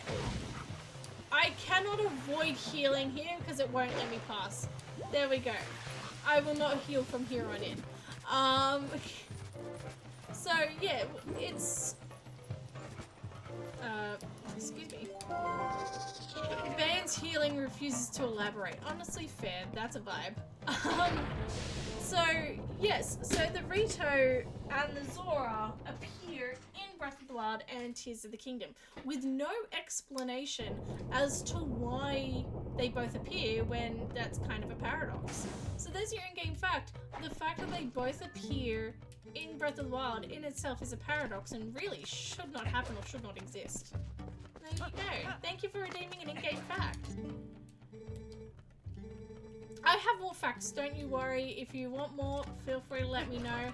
I end up accidentally divulging a bunch of facts just by chatting normally anyway, so feel free to keep redeeming for them, or if you'd like to just, you know, save your points and hear me prattle on anyway, I'm probably bound to divulge a few. Welcome to the Goron Mines. I love these facts. I'm glad to hear it. I love sharing these facts. Once again, it puts my weirdly encyclopedic knowledge of Zelda to good use. I like Super Deep Xiaobao gives her gaming hot takes. Thank you so much. I will absolutely give you a hot take. Everyone knows that the gaming war, like the brand war between PlayStation, Xbox, and Nintendo will probably always be a thing. A lot of people find that Nintendo is the weakest offering between PlayStation and Xbox of the Gen 9 consoles, which is the PlayStation 5, the Xbox One and 1S, and Series 1, I don't remember what it is, and the Nintendo Switch. My hot take is the Switch is probably probably the best out of the three in terms of versatility. A lot of people won't agree with that. Nintendo is seen as a kind of a non-competitor in this market because of the... oh crap, I accidentally just healed. Alright, we're resetting the timer. I had a minute left on the timer and I've just got to now reset it. A lot of people see Nintendo as a non-competitor because of the fact that it's less of a high performance. The Switch was not as high performing as the PlayStation or the Xbox. And while I agree with that, it's not as high performing graphically or in terms of frame rate. The versatility alone of the Nintendo Switch and the versatility of the handheld versus tabletop and the creativity and innovation alone makes it the front runner in the game wars for me. And I know that's a very hot take, and I'm happy to own that. A lot of people will not agree with me. Thank you so much for redeeming your points for that one. I hope you're not disappointed with my terrible great opinions. Also, Xbox is the worst of the lot. PlayStation's great. Xbox is the worst of the lot. I don't think that's as hot of a take though. I feel like saying that Nintendo was better than PlayStation is the hot take here, not Xbox. I have an Xbox, I like it. I'm not trying to offend you, I promise you. I'm so sorry if you... I do agree the Xbox is good, don't get me wrong, I'm not trying to offend. But... it's my personal choice for the weakest. I just don't like the buttons between Xbox and Switch, it's also confusing. I agree, that does confuse me. Midget Ducky redeemed True Truth's button live with Xiaobao. Excellent! We have not had a Gamba since the Truth or Dare, so let's get that Gamba underway. That door is always gonna get me. Alright, Two Truths, Bun Lie. Let's start this prediction. I have no idea what this is gonna be. Let's go with, what are two truths, one lie that I can present?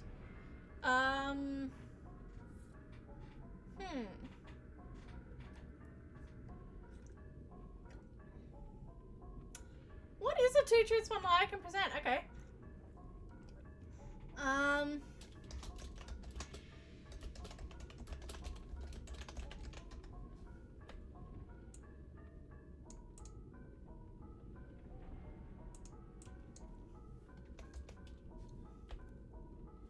Okay.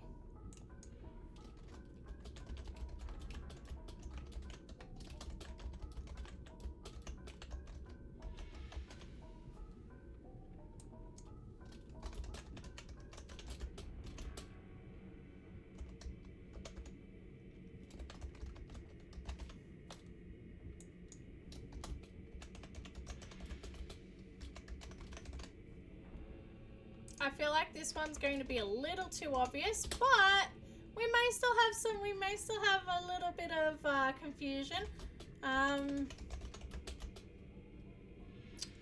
For anyone who's just joined, we're doing two truths, one lie. I'm just setting it up now. I'm just trying to think.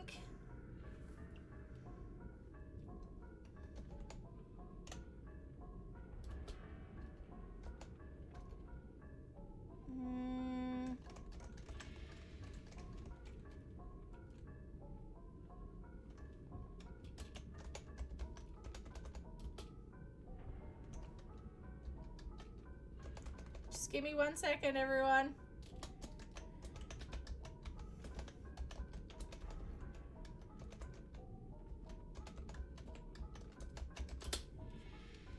That doesn't look right in terms of spelling. Does that, yeah, that makes sense. That is actually how you correctly spell it. Okay, before you vote, let me provide the context here. The two truths, one lie. I have crashed. Hang on, let me pull up the options. Before you vote, let me explain them, because I feel like otherwise it's just a bit too weird. I once crashed a unicycle into a rose garden. I once crashed a scooter into a rose garden. Or I once crashed a tricycle into a rose garden. Two truths, one lie, you pick. You just get to pick which one I haven't crashed into a rose garden. Very specifically a rose garden. Go ahead, pop in some points for that. That will remain open for 4 minutes and 20 seconds. Let's go. Alright, while you guys are deciding that, you really don't like your rose garden, do you? Evidently not. Evidently not. I've tried so hard to get rid of that rose garden, clearly. Alrighty. So we are going to continue going through this. This is the first dungeon that we have every single thing that we can use to destroy this. That's also a 5-minute timer up on healing, but I'm going to extend that for just a few more seconds because we did spend quite a bit of time setting up that 2 plus 1 line. There we go. Also, the difference between the wooden sword and the Orden sword is so big. You can already feel that. You can see how different that was already. Alright. I'm too scared to vote. I don't know. That's the goal there. That's the goal. I can't make it too easy on you all. It held purple rupee 50. You completely forgot about it. Fun fact, that exact text means that this 50 rupees is specifically the 50 rupees that is in the basement of Link's house. This is the only 50 rupees with that particular text attached to it. So this is the 50 rupees that's in Link's house at the beginning of the game. It's a little sad that I know that, if I'm being honest. Hang on, let me stop my timer because it's just going to keep going. In 5 minutes, I am also going to just quickly run out to my kitchen. I put an apple pie in the oven to warm up while I'm doing this, and it's done with the cooking part. Now I'm just going to keep it warm until we're done streaming. Hot apple pie with a little bit of ice cream. Oh, so good. You know so much about this game, OMG. Problem is you've already done all 3 and just forgotten about one of them. No, I'm fairly certain that I haven't done one of them. No, yeah, in fact, I am almost dead certain I haven't done one of them.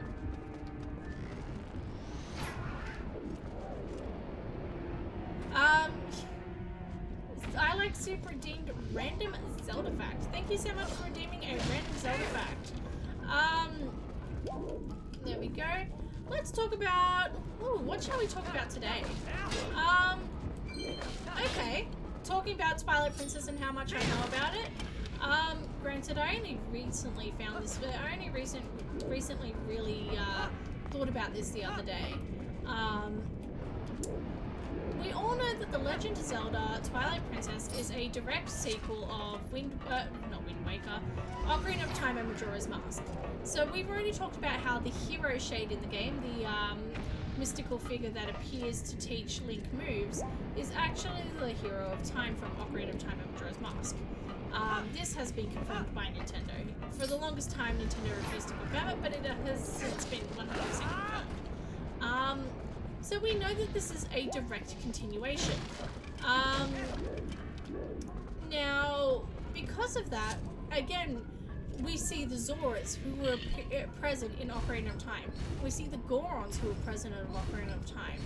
We don't see the Kokiri, but it's heavily implied that it's heavily implied that with the fall of the Sacred Grove, so did the Kokiri fall. We also have the Skull Kid, who is confirmed to be the exact same Skull Kid as Ocarina of Time and Majora's Mask. So my question is fairly simple here. Where are the Gerudus?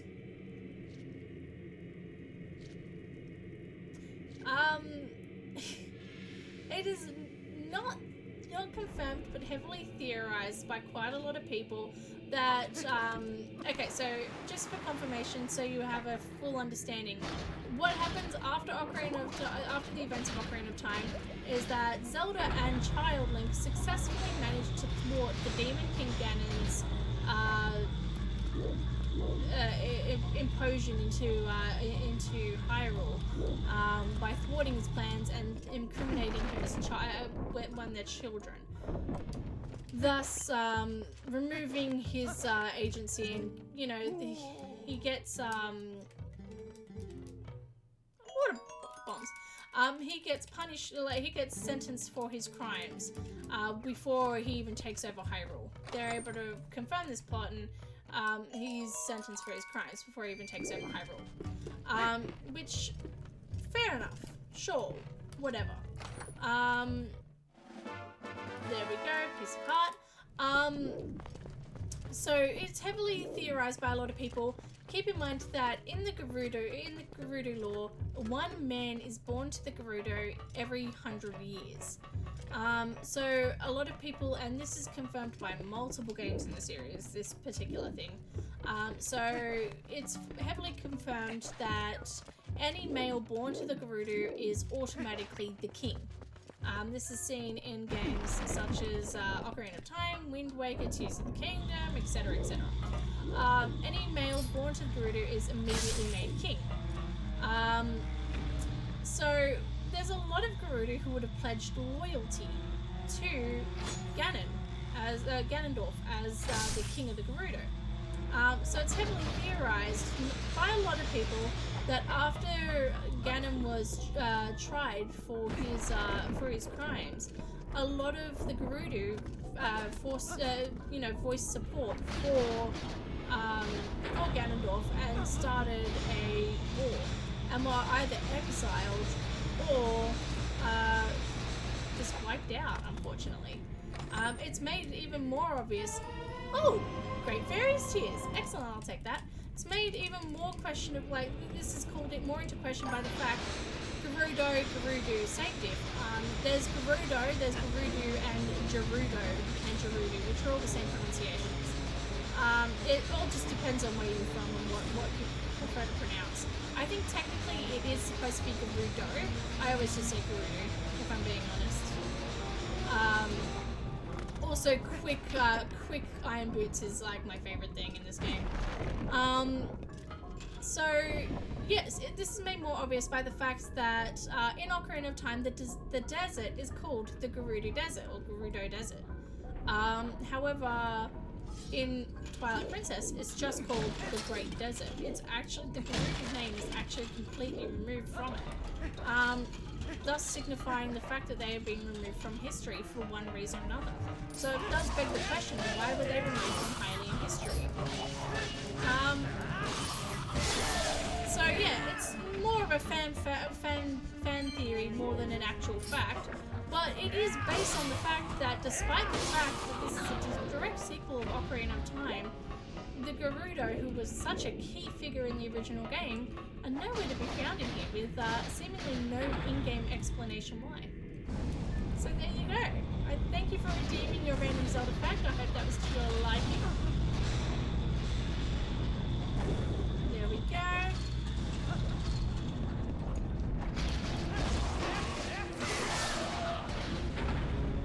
Whee! And as I said before, it's amazing having these iron boots working. It's so good. It's so good having the iron boots. It's so good having this actual sword instead of the wooden one. Ah, you gotta love it.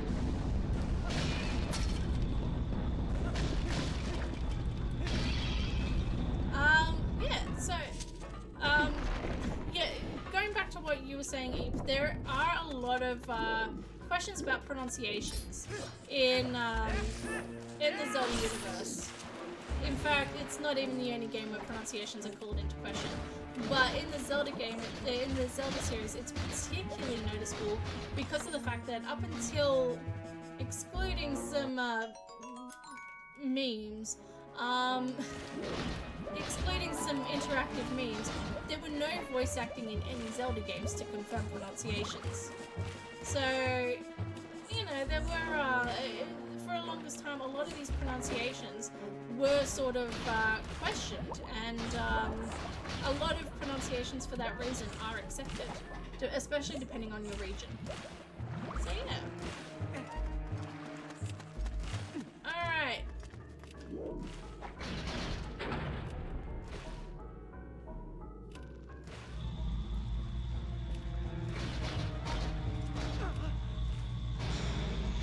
Again, if there's one thing that this randomizer does so well, it's the fast iron boots. I love it so much. It's my favorite function. Oh, balls. Again, I should probably stop saying that so much, but that's fine. Alright.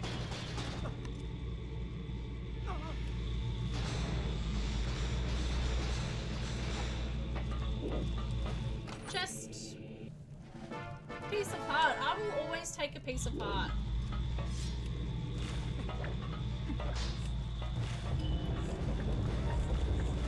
Right, that's gonna actually close by the time I get down there, isn't it? Oh, I'm too cool for school right there. Also, clearly not too cool for school if I'm saying the phrase too cool for school. Alright.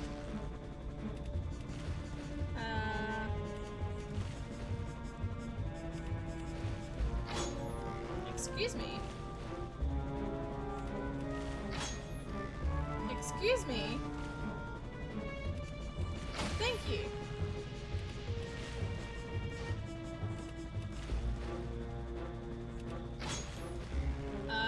Come on, game. Hey, Muffy. Hello, Muffy. How you doing, girl? So I don't know if you could see her in the background, but Muffy's here. And she is kind of annoyed at me at the moment, but that's fine. Alright, let's go. Oh, hello, Hyver's Taken. Welcome in. Good to have you. How have you been? I don't know what time it is for you, if it's night, morning, evening, whatever. I hope you're having a good one regardless. Ooh, there we go. We are climbing our way through the Goron mines. There we go.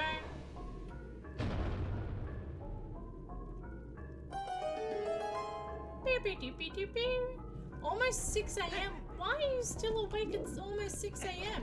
Wait, hang on. You might have actually woken up early. Why are you awake at 6 a.m., you poor thing? Alright.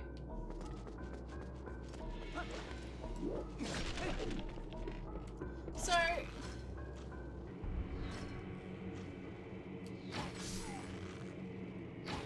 spoken a lot about the parts of this game that I distinctly remember from bits of my childhood.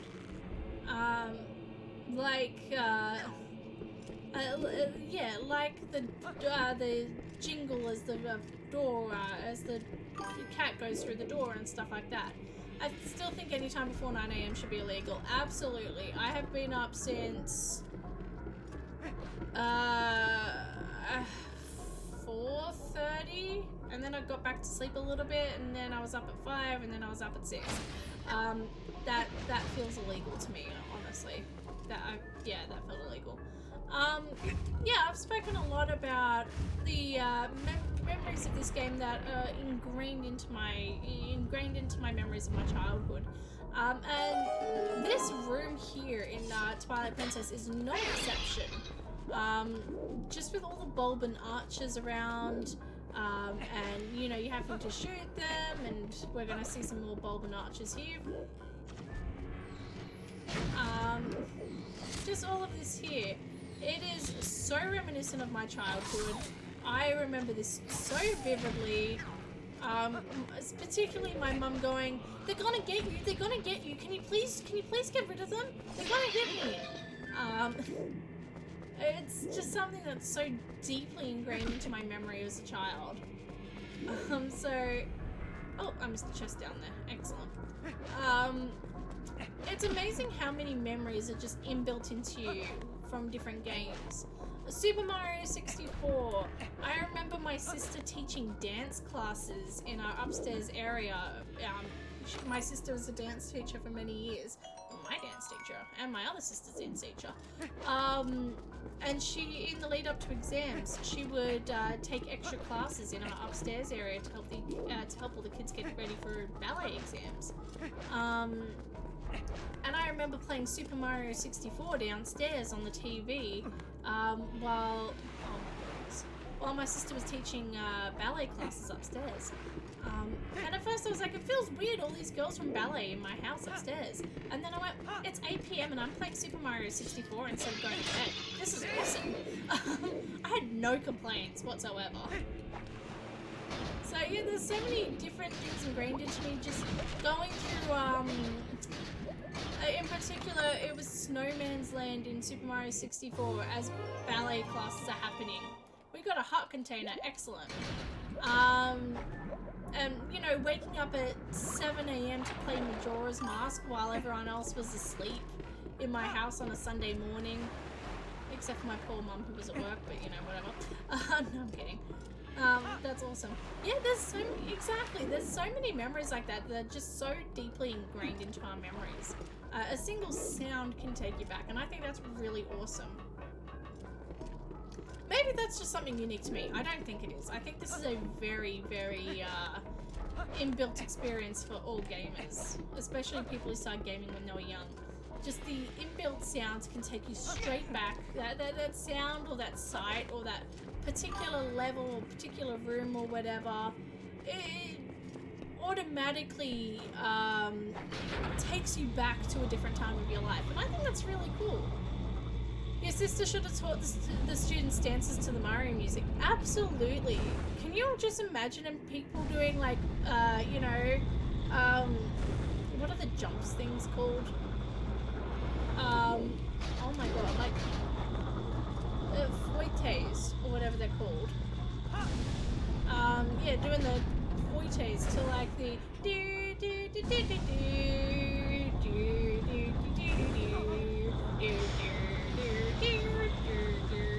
anyway, not the point. Please don't clip that. But yeah, it would be really fun actually. In case you clearly can't tell, my dancing days are long behind me if I can't remember the name of a freaking jump. Alright.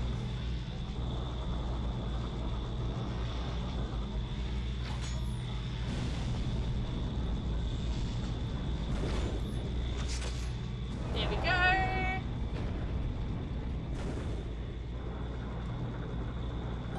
I'm gonna remember the name of that jump later, and I'm gonna like slap myself over the head silly for that.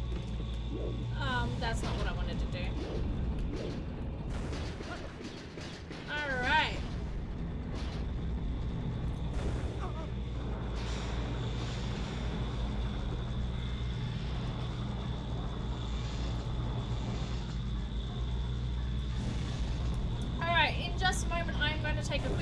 break.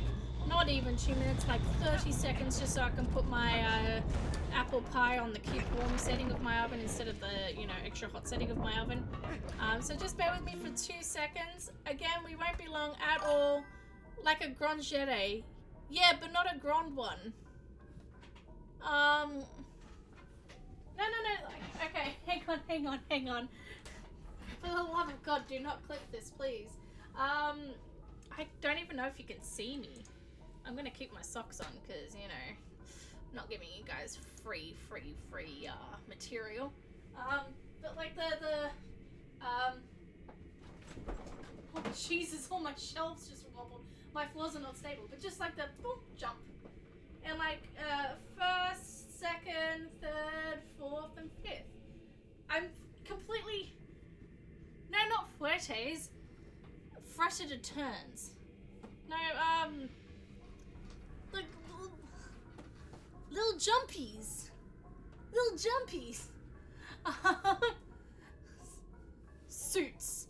I don't know what that means. That's also definitely not how you pronounce it. Oh. I've completely forgotten what they're called. It's been a long time since I've done ballet. Yes, muffins, everything is okay. Just because everything's shook, it's fine. Alright. We are going to be back. We're going to just go on a 2-second break while I just quickly go change my oven. I'll be 1 moment. Sautés. No, I don't think they're sautés either. Maybe. Muffins. No, they definitely weren't called muffins. I'm kidding. Alright, we'll be back in 2 seconds.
You're right, they are sautés, they just don't sound right to me. That still somehow doesn't sound right to me, but you're absolutely right, it is a sauté.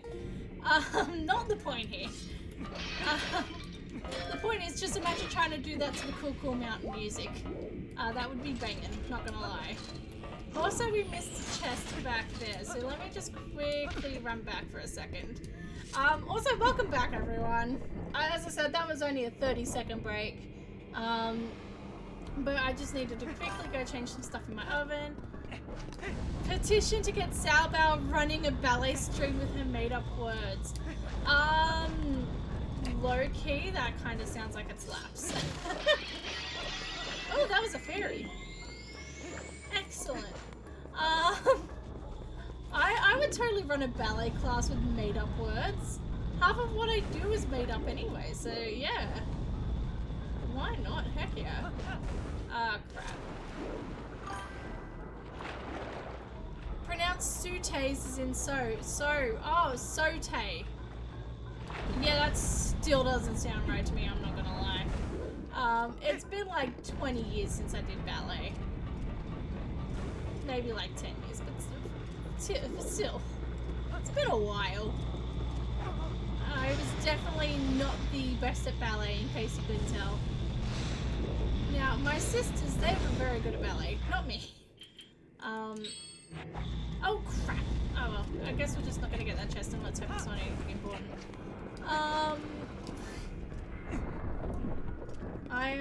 Taze is in Taylor Swift. That's a great way of remembering it. Yeah, so... Yeah, just imagine someone doing sautés, whatever. Little jumpy jumps. Imagine someone doing little jumpy jumps to Cool Mountain in Mario. Again, I can remember the most obscure Nintendo facts and the names of all the songs. I can't remember the bloody ballet terms that I studied for years. Go figure. That's just gonna hit the rails, isn't it? It's not actually gonna hit the... Yeah. It was worth a shot, though.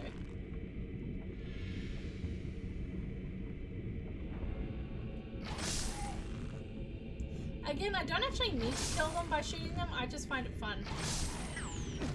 The bow in this game, so well powered. It is, honestly kind of mad how strong and how good it feels to use. Breath of the Wilds and Tears of the Kingdom, their bow feels good to use, but damn, this is a strong bow. It feels really satisfying.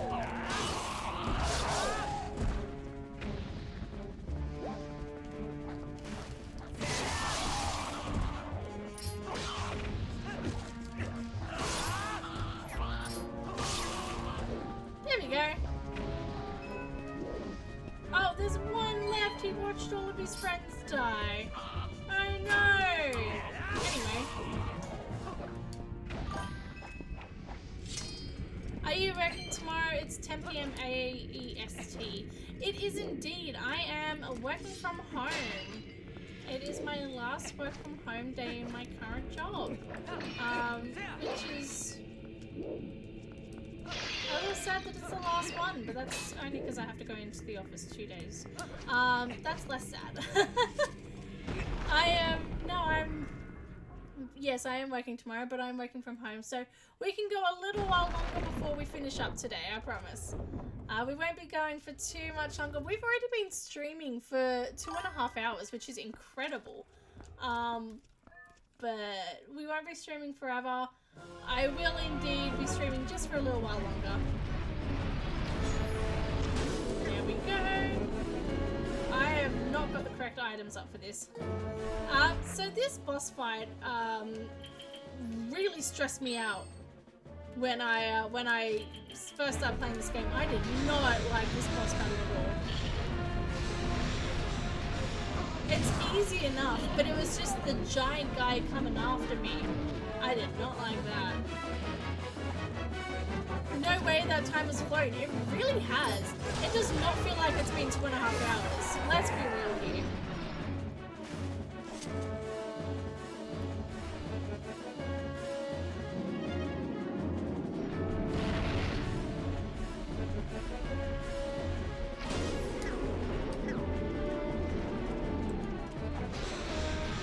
Oh, come here. Oh, crap. Thank you. Again, this is not even a hard boss battle. It's quite easy. I just, for some reason, got really nervous doing it when I was a kid. Alright, let's just give ourselves a little breathing room just in case.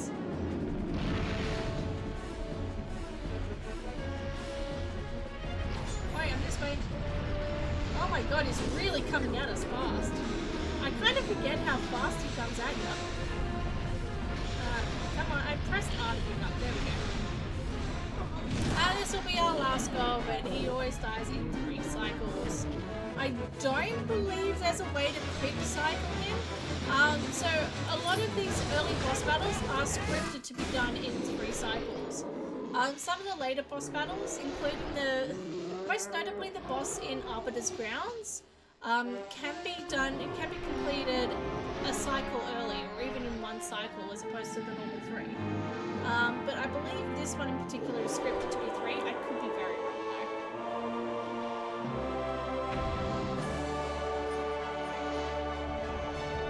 And we get 50 rupees from that! Go us! And what item do we get from this? We can either get a few shadow piece or a piece of the Mirror of Twilight. We get a few shadow piece by the look of it. Or it could just tell us something else later on, I'm not quite sure.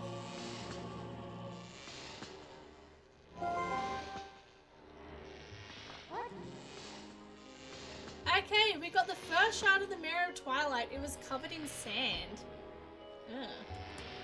So we have a piece of the Mirror of Twilight, which is very nice. So we're starting to get some lore about Zant, who is the King of Twilight or whatever. He's not really, but you know, for the purposes of what we know right now in the story. Yeah. So fun fact, even if you don't have any Fused Shadows, or if you only have one piece of the Fused Shadow, Midna will always say 1 to go instead of 2 to go, or 3 to go. Because it's scripted to say that. It doesn't change depending on what temple you have or haven't done. Other games, particularly Majora's Mask, it does change depending on what temples you have and haven't done. The game sort of does account for the idea that you may do the dungeons out of order in Majora's Mask. In Twilight Princess, not so much. And provided that you go to Woodfall to collect the bow, it is actually very possible to complete all the dungeons out of order. All you have to do is collect the bow, that's it. Alright.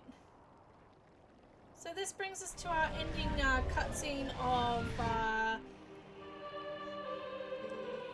Heroic Bro! This brings us to the cutscene of that plays after the Goron Mines here. We're gonna let this play because I really like the song. This has a fantastic, phenomenal soundtrack. Just listen once it starts playing.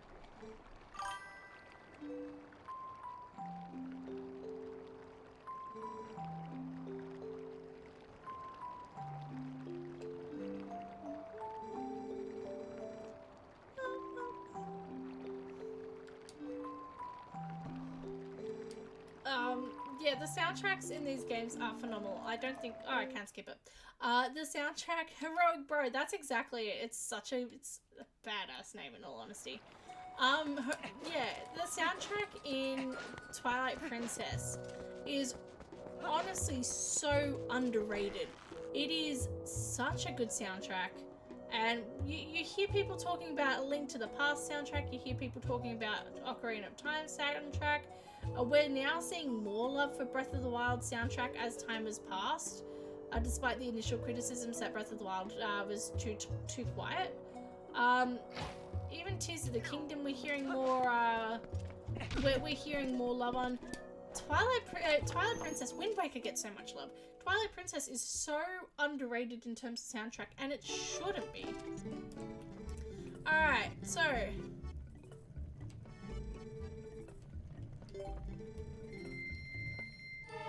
we now have the giant wallet. Sure, why not? Hidden skill for 30 rupees. Let's do it. We're just buying things left, right, and center. Wait, which hidden skill was that? We need a TP remix album. We really do. Hang on. I didn't actually check to see. It was the shield attack. Okay, cool. Was it though? Oh well. Okay, cool. So we're going to ignore that for now. There is a Twilight Princess soundtrack by the lovely people at Zelda Reorchestrated, or the lovely people who did Zelda Reorchestrated. And it's the Twilight Symphony, or Twilight Symphonic, or something like that. 10 out of 10 would recommend giving it a listen. It is stunning. And well worth listening to. Alright, we have done so much so far. We have done the Goron Mines. We've completely cleared the Goron Mines. We have done some exploration in City in the Sky, in Hyrule Field. We've done some exploration in Snow Peak Ruins. We have gotten so much done. The question remains, do we stop now where we are, or do we continue on for a few more minutes? Just keep in mind, if we continue on for a few more minutes, it's going to be pointless meandering for a bit, because I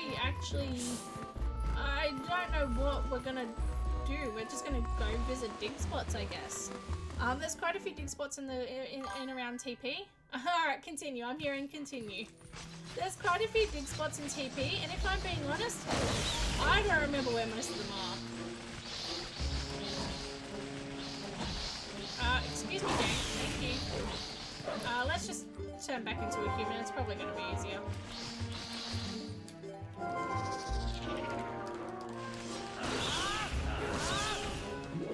That was so much easier. This just gives us rupees with no chest. Excellent. Alright.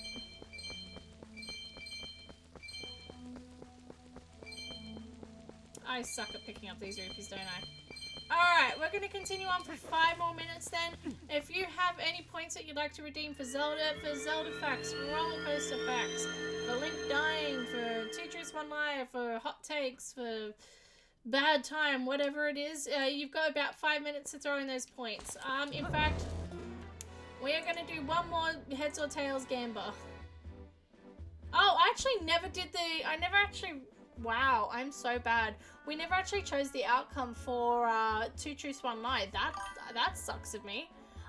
So the options were I crashed a unicycle into a rose bush, I crashed a scooter into a rose bush, and I crashed a tricycle into a rose bush.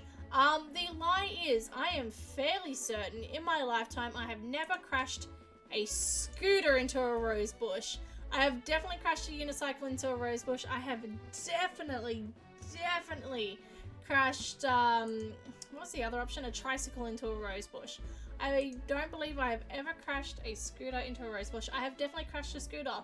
More places. I took off half of my arm and hip on Christmas Day on a scooter. I've gone over the handlebars of a scooter, which I didn't know was possible. Bet you didn't know either. I've wiped out on a scooter so many times. Are you a man or a mouse? You're deaf's not a wolf. I'm a Muppet, actually. I am definitely not a wolf though, which kind of bans us from doing wolf spots for a while, which I guess was kind of your intention, wasn't it?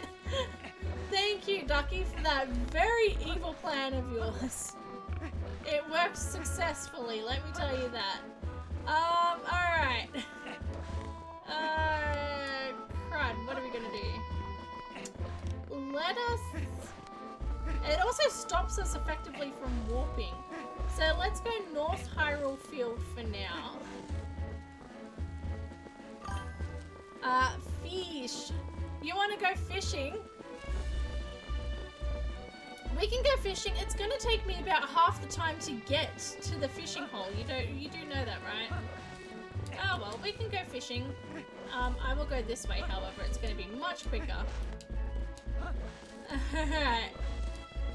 Thank you so much for banning that in-game action, Ducky. And congratulations to whoever won the Gamba of 2 Truths 1 Lie. So that went to, I like Soup and 2 other people. It doesn't actually tell me who. So congratulations. Sorry that took me so long to get the results out. I kind of forgot about it, I'm not gonna lie.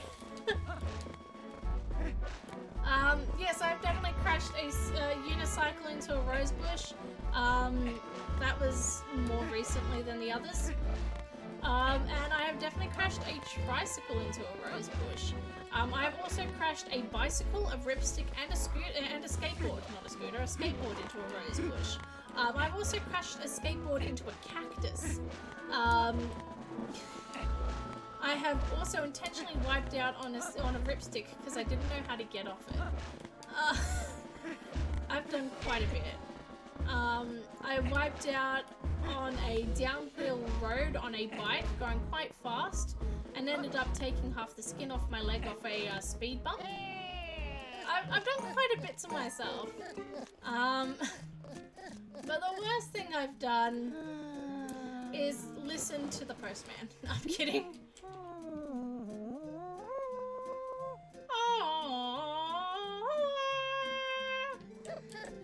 It's gonna be the most annoying sound ever coming from me. Alright, there is a chest over here that we can actually check with the claw shot. So let's go do that. Alright, and then we are going fishing, I promise. Oh my god, this is so slow.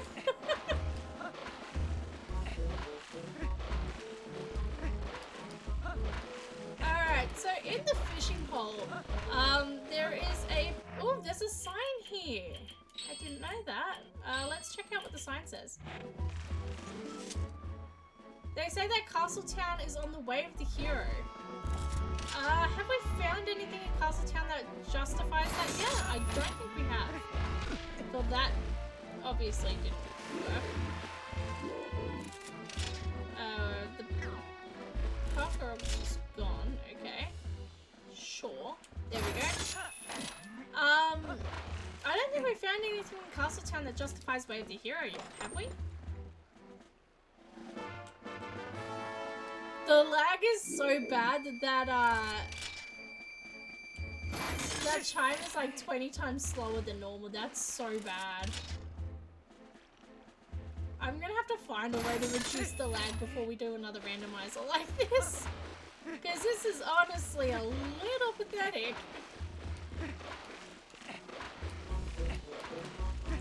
Alright.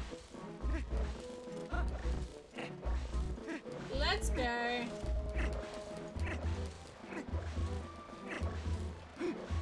Has it been 5 minutes yet? I kind of forgot to check. Whoops. Alright, let's go.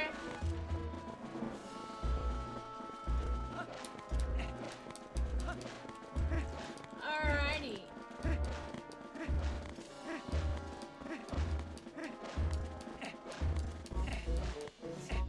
This is so pathetically slow. The lag is so bad.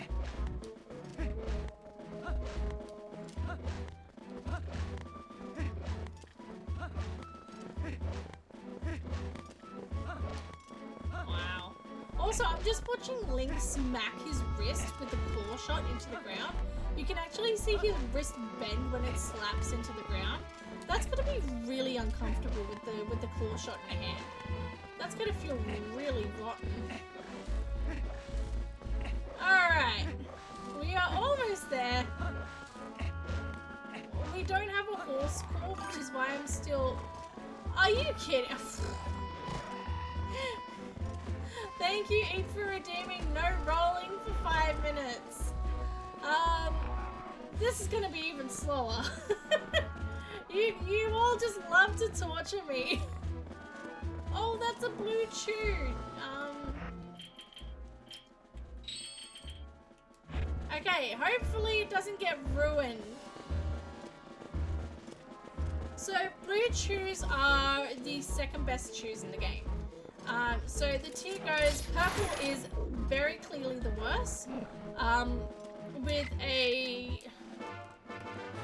I'm gonna be honest, I don't remember the percentages off the top of my head, but there is, the likelihood of the chew harming you rather than helping you is significantly higher for a purple chew. And even when it does redeem health, the chances of it redeeming like a heart as opposed to more than one heart is significantly higher again. So the smallest percentage of outcome for you is the fact that it heals you by more than one heart. So it's obviously the worst item. Then you have, depending on your needs, for health recovery only, then you have yellow chew jelly, which is basically any for oil, so it's not even that good. I'm ranking it above purple because purple actively hurts you, instead of just doesn't do anything to help you.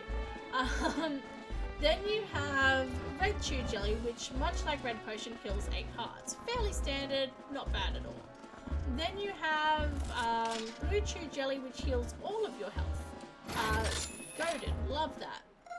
And then you have rare chew jelly, which can sometimes on very rare occasions drop instead of the blue there. Now the rare chew jelly,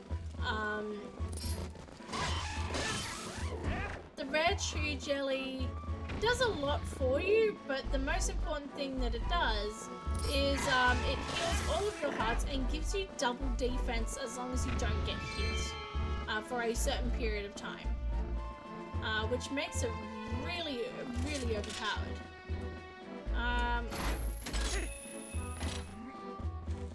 also bet you didn't know this existed. I don't know what it's supposed to do for you, but it's there, I guess. Whee! There we go. Alright, now we can see that there's an item up there. I don't quite know what it is. It looks to be a sign, maybe? Or it could be an actual item. I'm not quite sure. Point is, I don't think we can reach it without the Dominion rod working. But we're gonna try all the same. We might be able to reach it. Oh no, we can fairly easily reach that. Let's see what the sign says.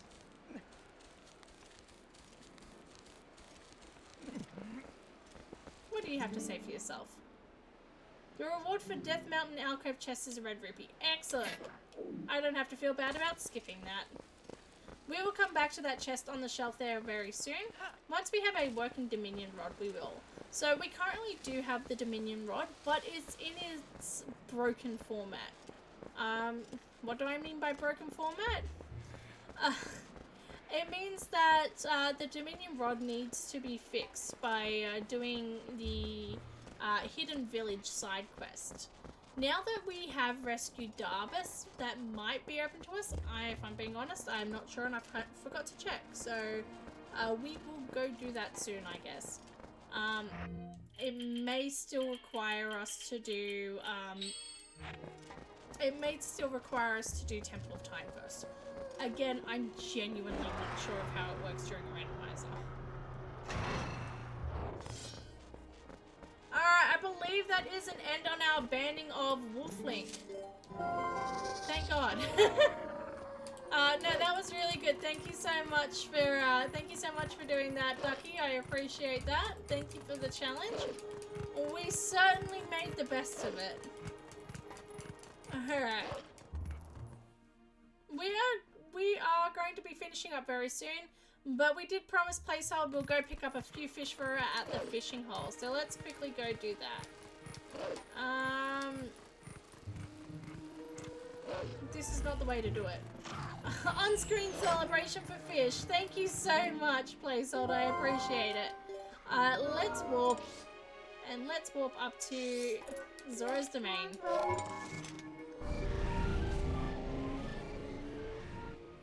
You're gonna hate having me around. Never, Eep. Absolutely not. Alright. Oh, hang on. No.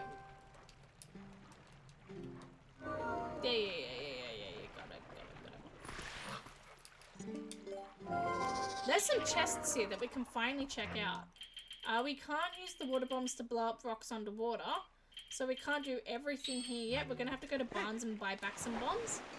But, I need to light the torches first, don't I? That might help. But we are going to quickly light these torches to check this very quick, easy chest. There's also quite a few chests now that are open to us in Lake Hylia. No, not Lake Hylia. Yeah, Lake Hylia Spring and Kakariko Village with the iron boots, which is really nice. We have quite a few options available to us for next time. We are just going to hit up the fishing pole and that's it. But next time, which will be sooner than you think, we will be able to go check all of these out. We are raking in the cash. We may actually even be able to afford to do the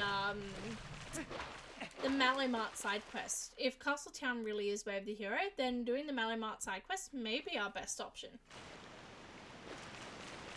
Alright, let's go get some fishing done.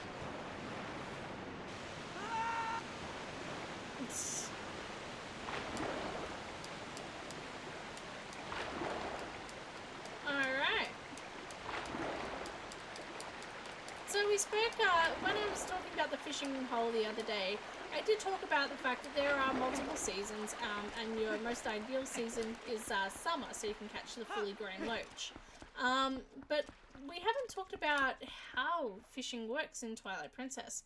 So you have pole fishing with the fishing pole, which is the item that Colin gave us at the beginning of the game, except we didn't get it from Colin, so never mind.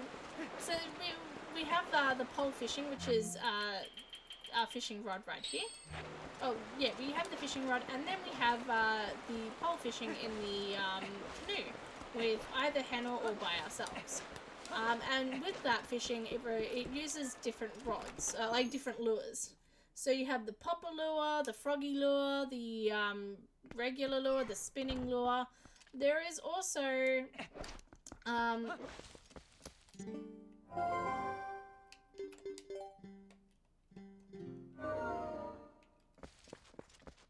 sorry, I just really wanted it to be daytime so I could hear the music. There's all these types of lures. There's 2 other lures in the game that aren't explicitly... They're mentioned and they're hinted at that you can get. Or one of them is explicitly mentioned that you can get. The other one's hinted at that you can get. And indeed, you can collect it. But it's not expressly mentioned how to get it. So one of them is the froggy lure, which is mentioned how to get. So that is a bit misleading. The game mentions that you collect the froggy lure by completing the roller goal game. The other lure is the sinking lure, which is actually illegal to use in the fishing hole. So if you go fishing with Hannah, she will, and you pull out the lure in front of her, she will actually scold you, take it away from her, and kick you out of the boat. Which is kind of funny. So the sinking lure in this game is implied to have been left here by Hannah's brother, Koro, who is the man running the, autumn catfish. Oh no, Hylian Loach. There you go, there's the Hylian Loach. There you go. Yeah, it's implied that the sinking lure is actually Koro's, who's Hannah's brother, and the man who sold us the lantern oil and the lantern in the beginning of the game. Except not in this beginning of the game because it's randomized. But you get what I mean. So it's never explicitly mentioned. I genuinely don't know if the sinking lure is shuffled into the game. That's what we're gonna figure out probably next time. Not this time, but next time. Because there is a very specific spot that you have to fish in to get the sinking lure, and I do not remember that place off the top of my head. We are going to take a quick game of roller goal while we're here. Not because we have to, but because, you know, it's fun. Sometimes, even in a randomizer, you can sit here and rewind and relax. Are you Midna? Because even in the shadows, you light up my world. Soup, that's bad, even for you. No, I'm kidding. That is some cheesy level. Good thing I'm not lactose intolerant. I mean, I am, but good thing I don't care that I'm lactose intolerant, because that was cheesy. Wow. That was also really bad. Clearly, we're just as bad as each other. Yay, that means there'll be more fishing next time, too. Absolutely. You must be the master sword hidden deep in the sacred grove, because ever since I found you, everything in my world suddenly feels worth fighting for. I may have been a wolf in the shadows, but with you I truly feel whole. Thank you. That is oddly poetic in a ChatGPT way, maybe? That is very poetic. Thank you very much. Alright, let me actually focus on this instead of trying to read and do both at the same time. That's a level of disturbing. Yeah, ChatGPT. I was gonna say, I think I called it. I like it. Hey, don't get me wrong. I always enjoy a little bit of cheesiness. Oh, jeez. Oh, jeez. Saved it. Nope, nope. Oh, balls. No pun intended. Get it? Because it's rollerball. There is a really cool thing that you can do on the Wii version of this. Because the Wii version relies on motion controls, you can actually flick the ball up a little bit into the air. And then you can essentially just flick it to the other side. You can't flick big distances, but you can flick it a little bit, so you can flick over tiny little gaps like this, which is kind of cool. And again, why are we doing roller goal in a randomizer? Because we deserve a little bit of fun in our lives. Except this currently isn't very fun. In fact, this is currently kind of getting on my nerves. I never said I was good at roller golf.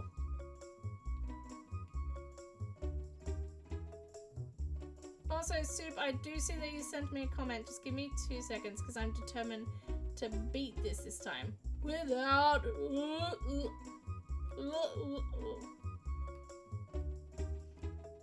Alright. There we go. Roller goal. Are you a blue shell? Because the moment you showed up, you stopped me in my tracks and somehow I'm not even mad about it. With you in my race, I don't need to be in first place to feel like a winner. That is passionate. Thank you. We all just have a little bit fun of our lives as if this game isn't enough. That's exactly it. We all just have a little bit of frivolity. We all deserve to act like a bumbling band of balloons or whatever it is.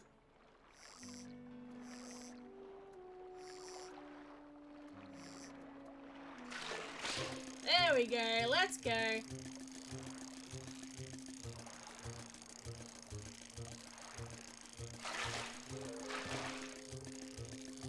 Thank you for the on-screen celebration, Playsold. Who knew that it was fishing that you guys just wanted to see the most? Forget about the randomizer. You just want to see fishing. That's it. And we caught ourselves a good old Hyrule bass. We'll keep our Hyrule bass for 16 inches. We'll keep our bass in line. Alright. Let's go catch a tiny little 14-inch Hylian loach. Provided I can find it. Bro! That's it, bro!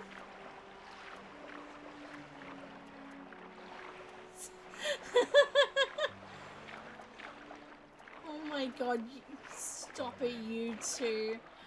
That's pretty funny. Alright.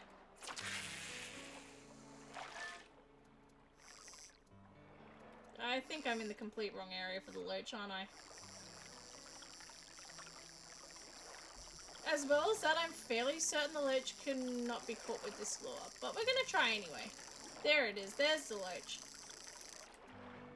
We're just gonna angle a bit closer this way, and we're gonna reel in quite a bit. I don't think I can read anything of what you're saying out loud. Yeah, okay, so we need the froggy lure or the sinking lure, I think. But we can try changing lures. So if you check with Henna, you can actually change lures. Oh, help. Change lures. Aha! Popper lure. Let's pick the popper lure. Why not? Alright, we are going to catch our last fish of the day. Or at least attempt to catch our last fish of the day. And then we are going to call it here for a stream. My apple pie is smelling more and more delicious by the minute. And I also don't want to burn down my house.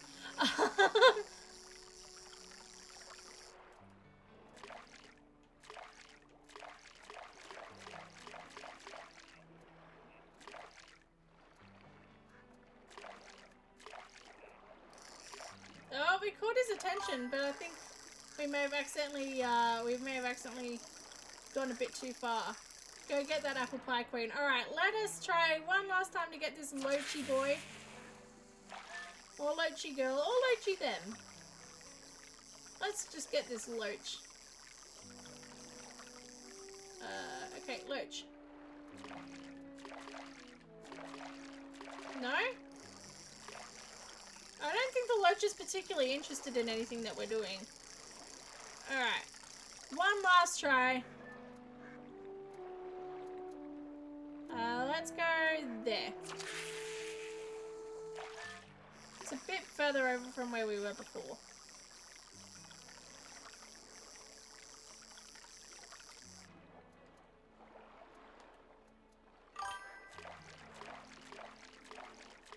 No. Alright.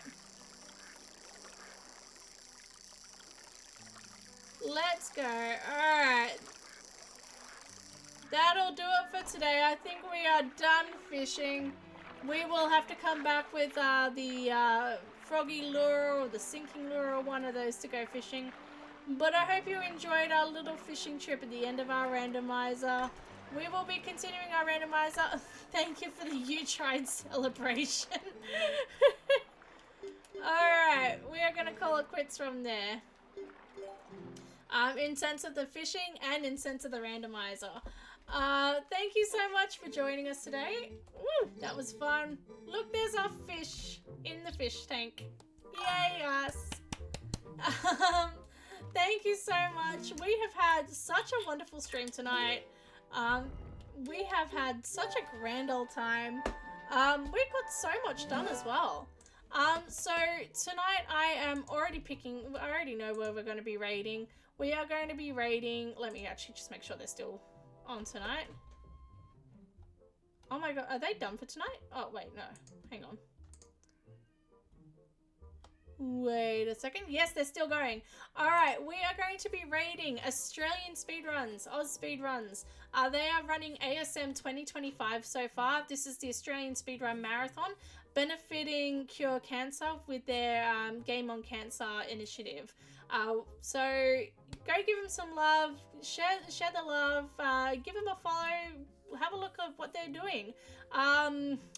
It's amazing. GDQ is over, but ASM is here, and I am very excited to be shooting you over to them to celebrate such a great cause.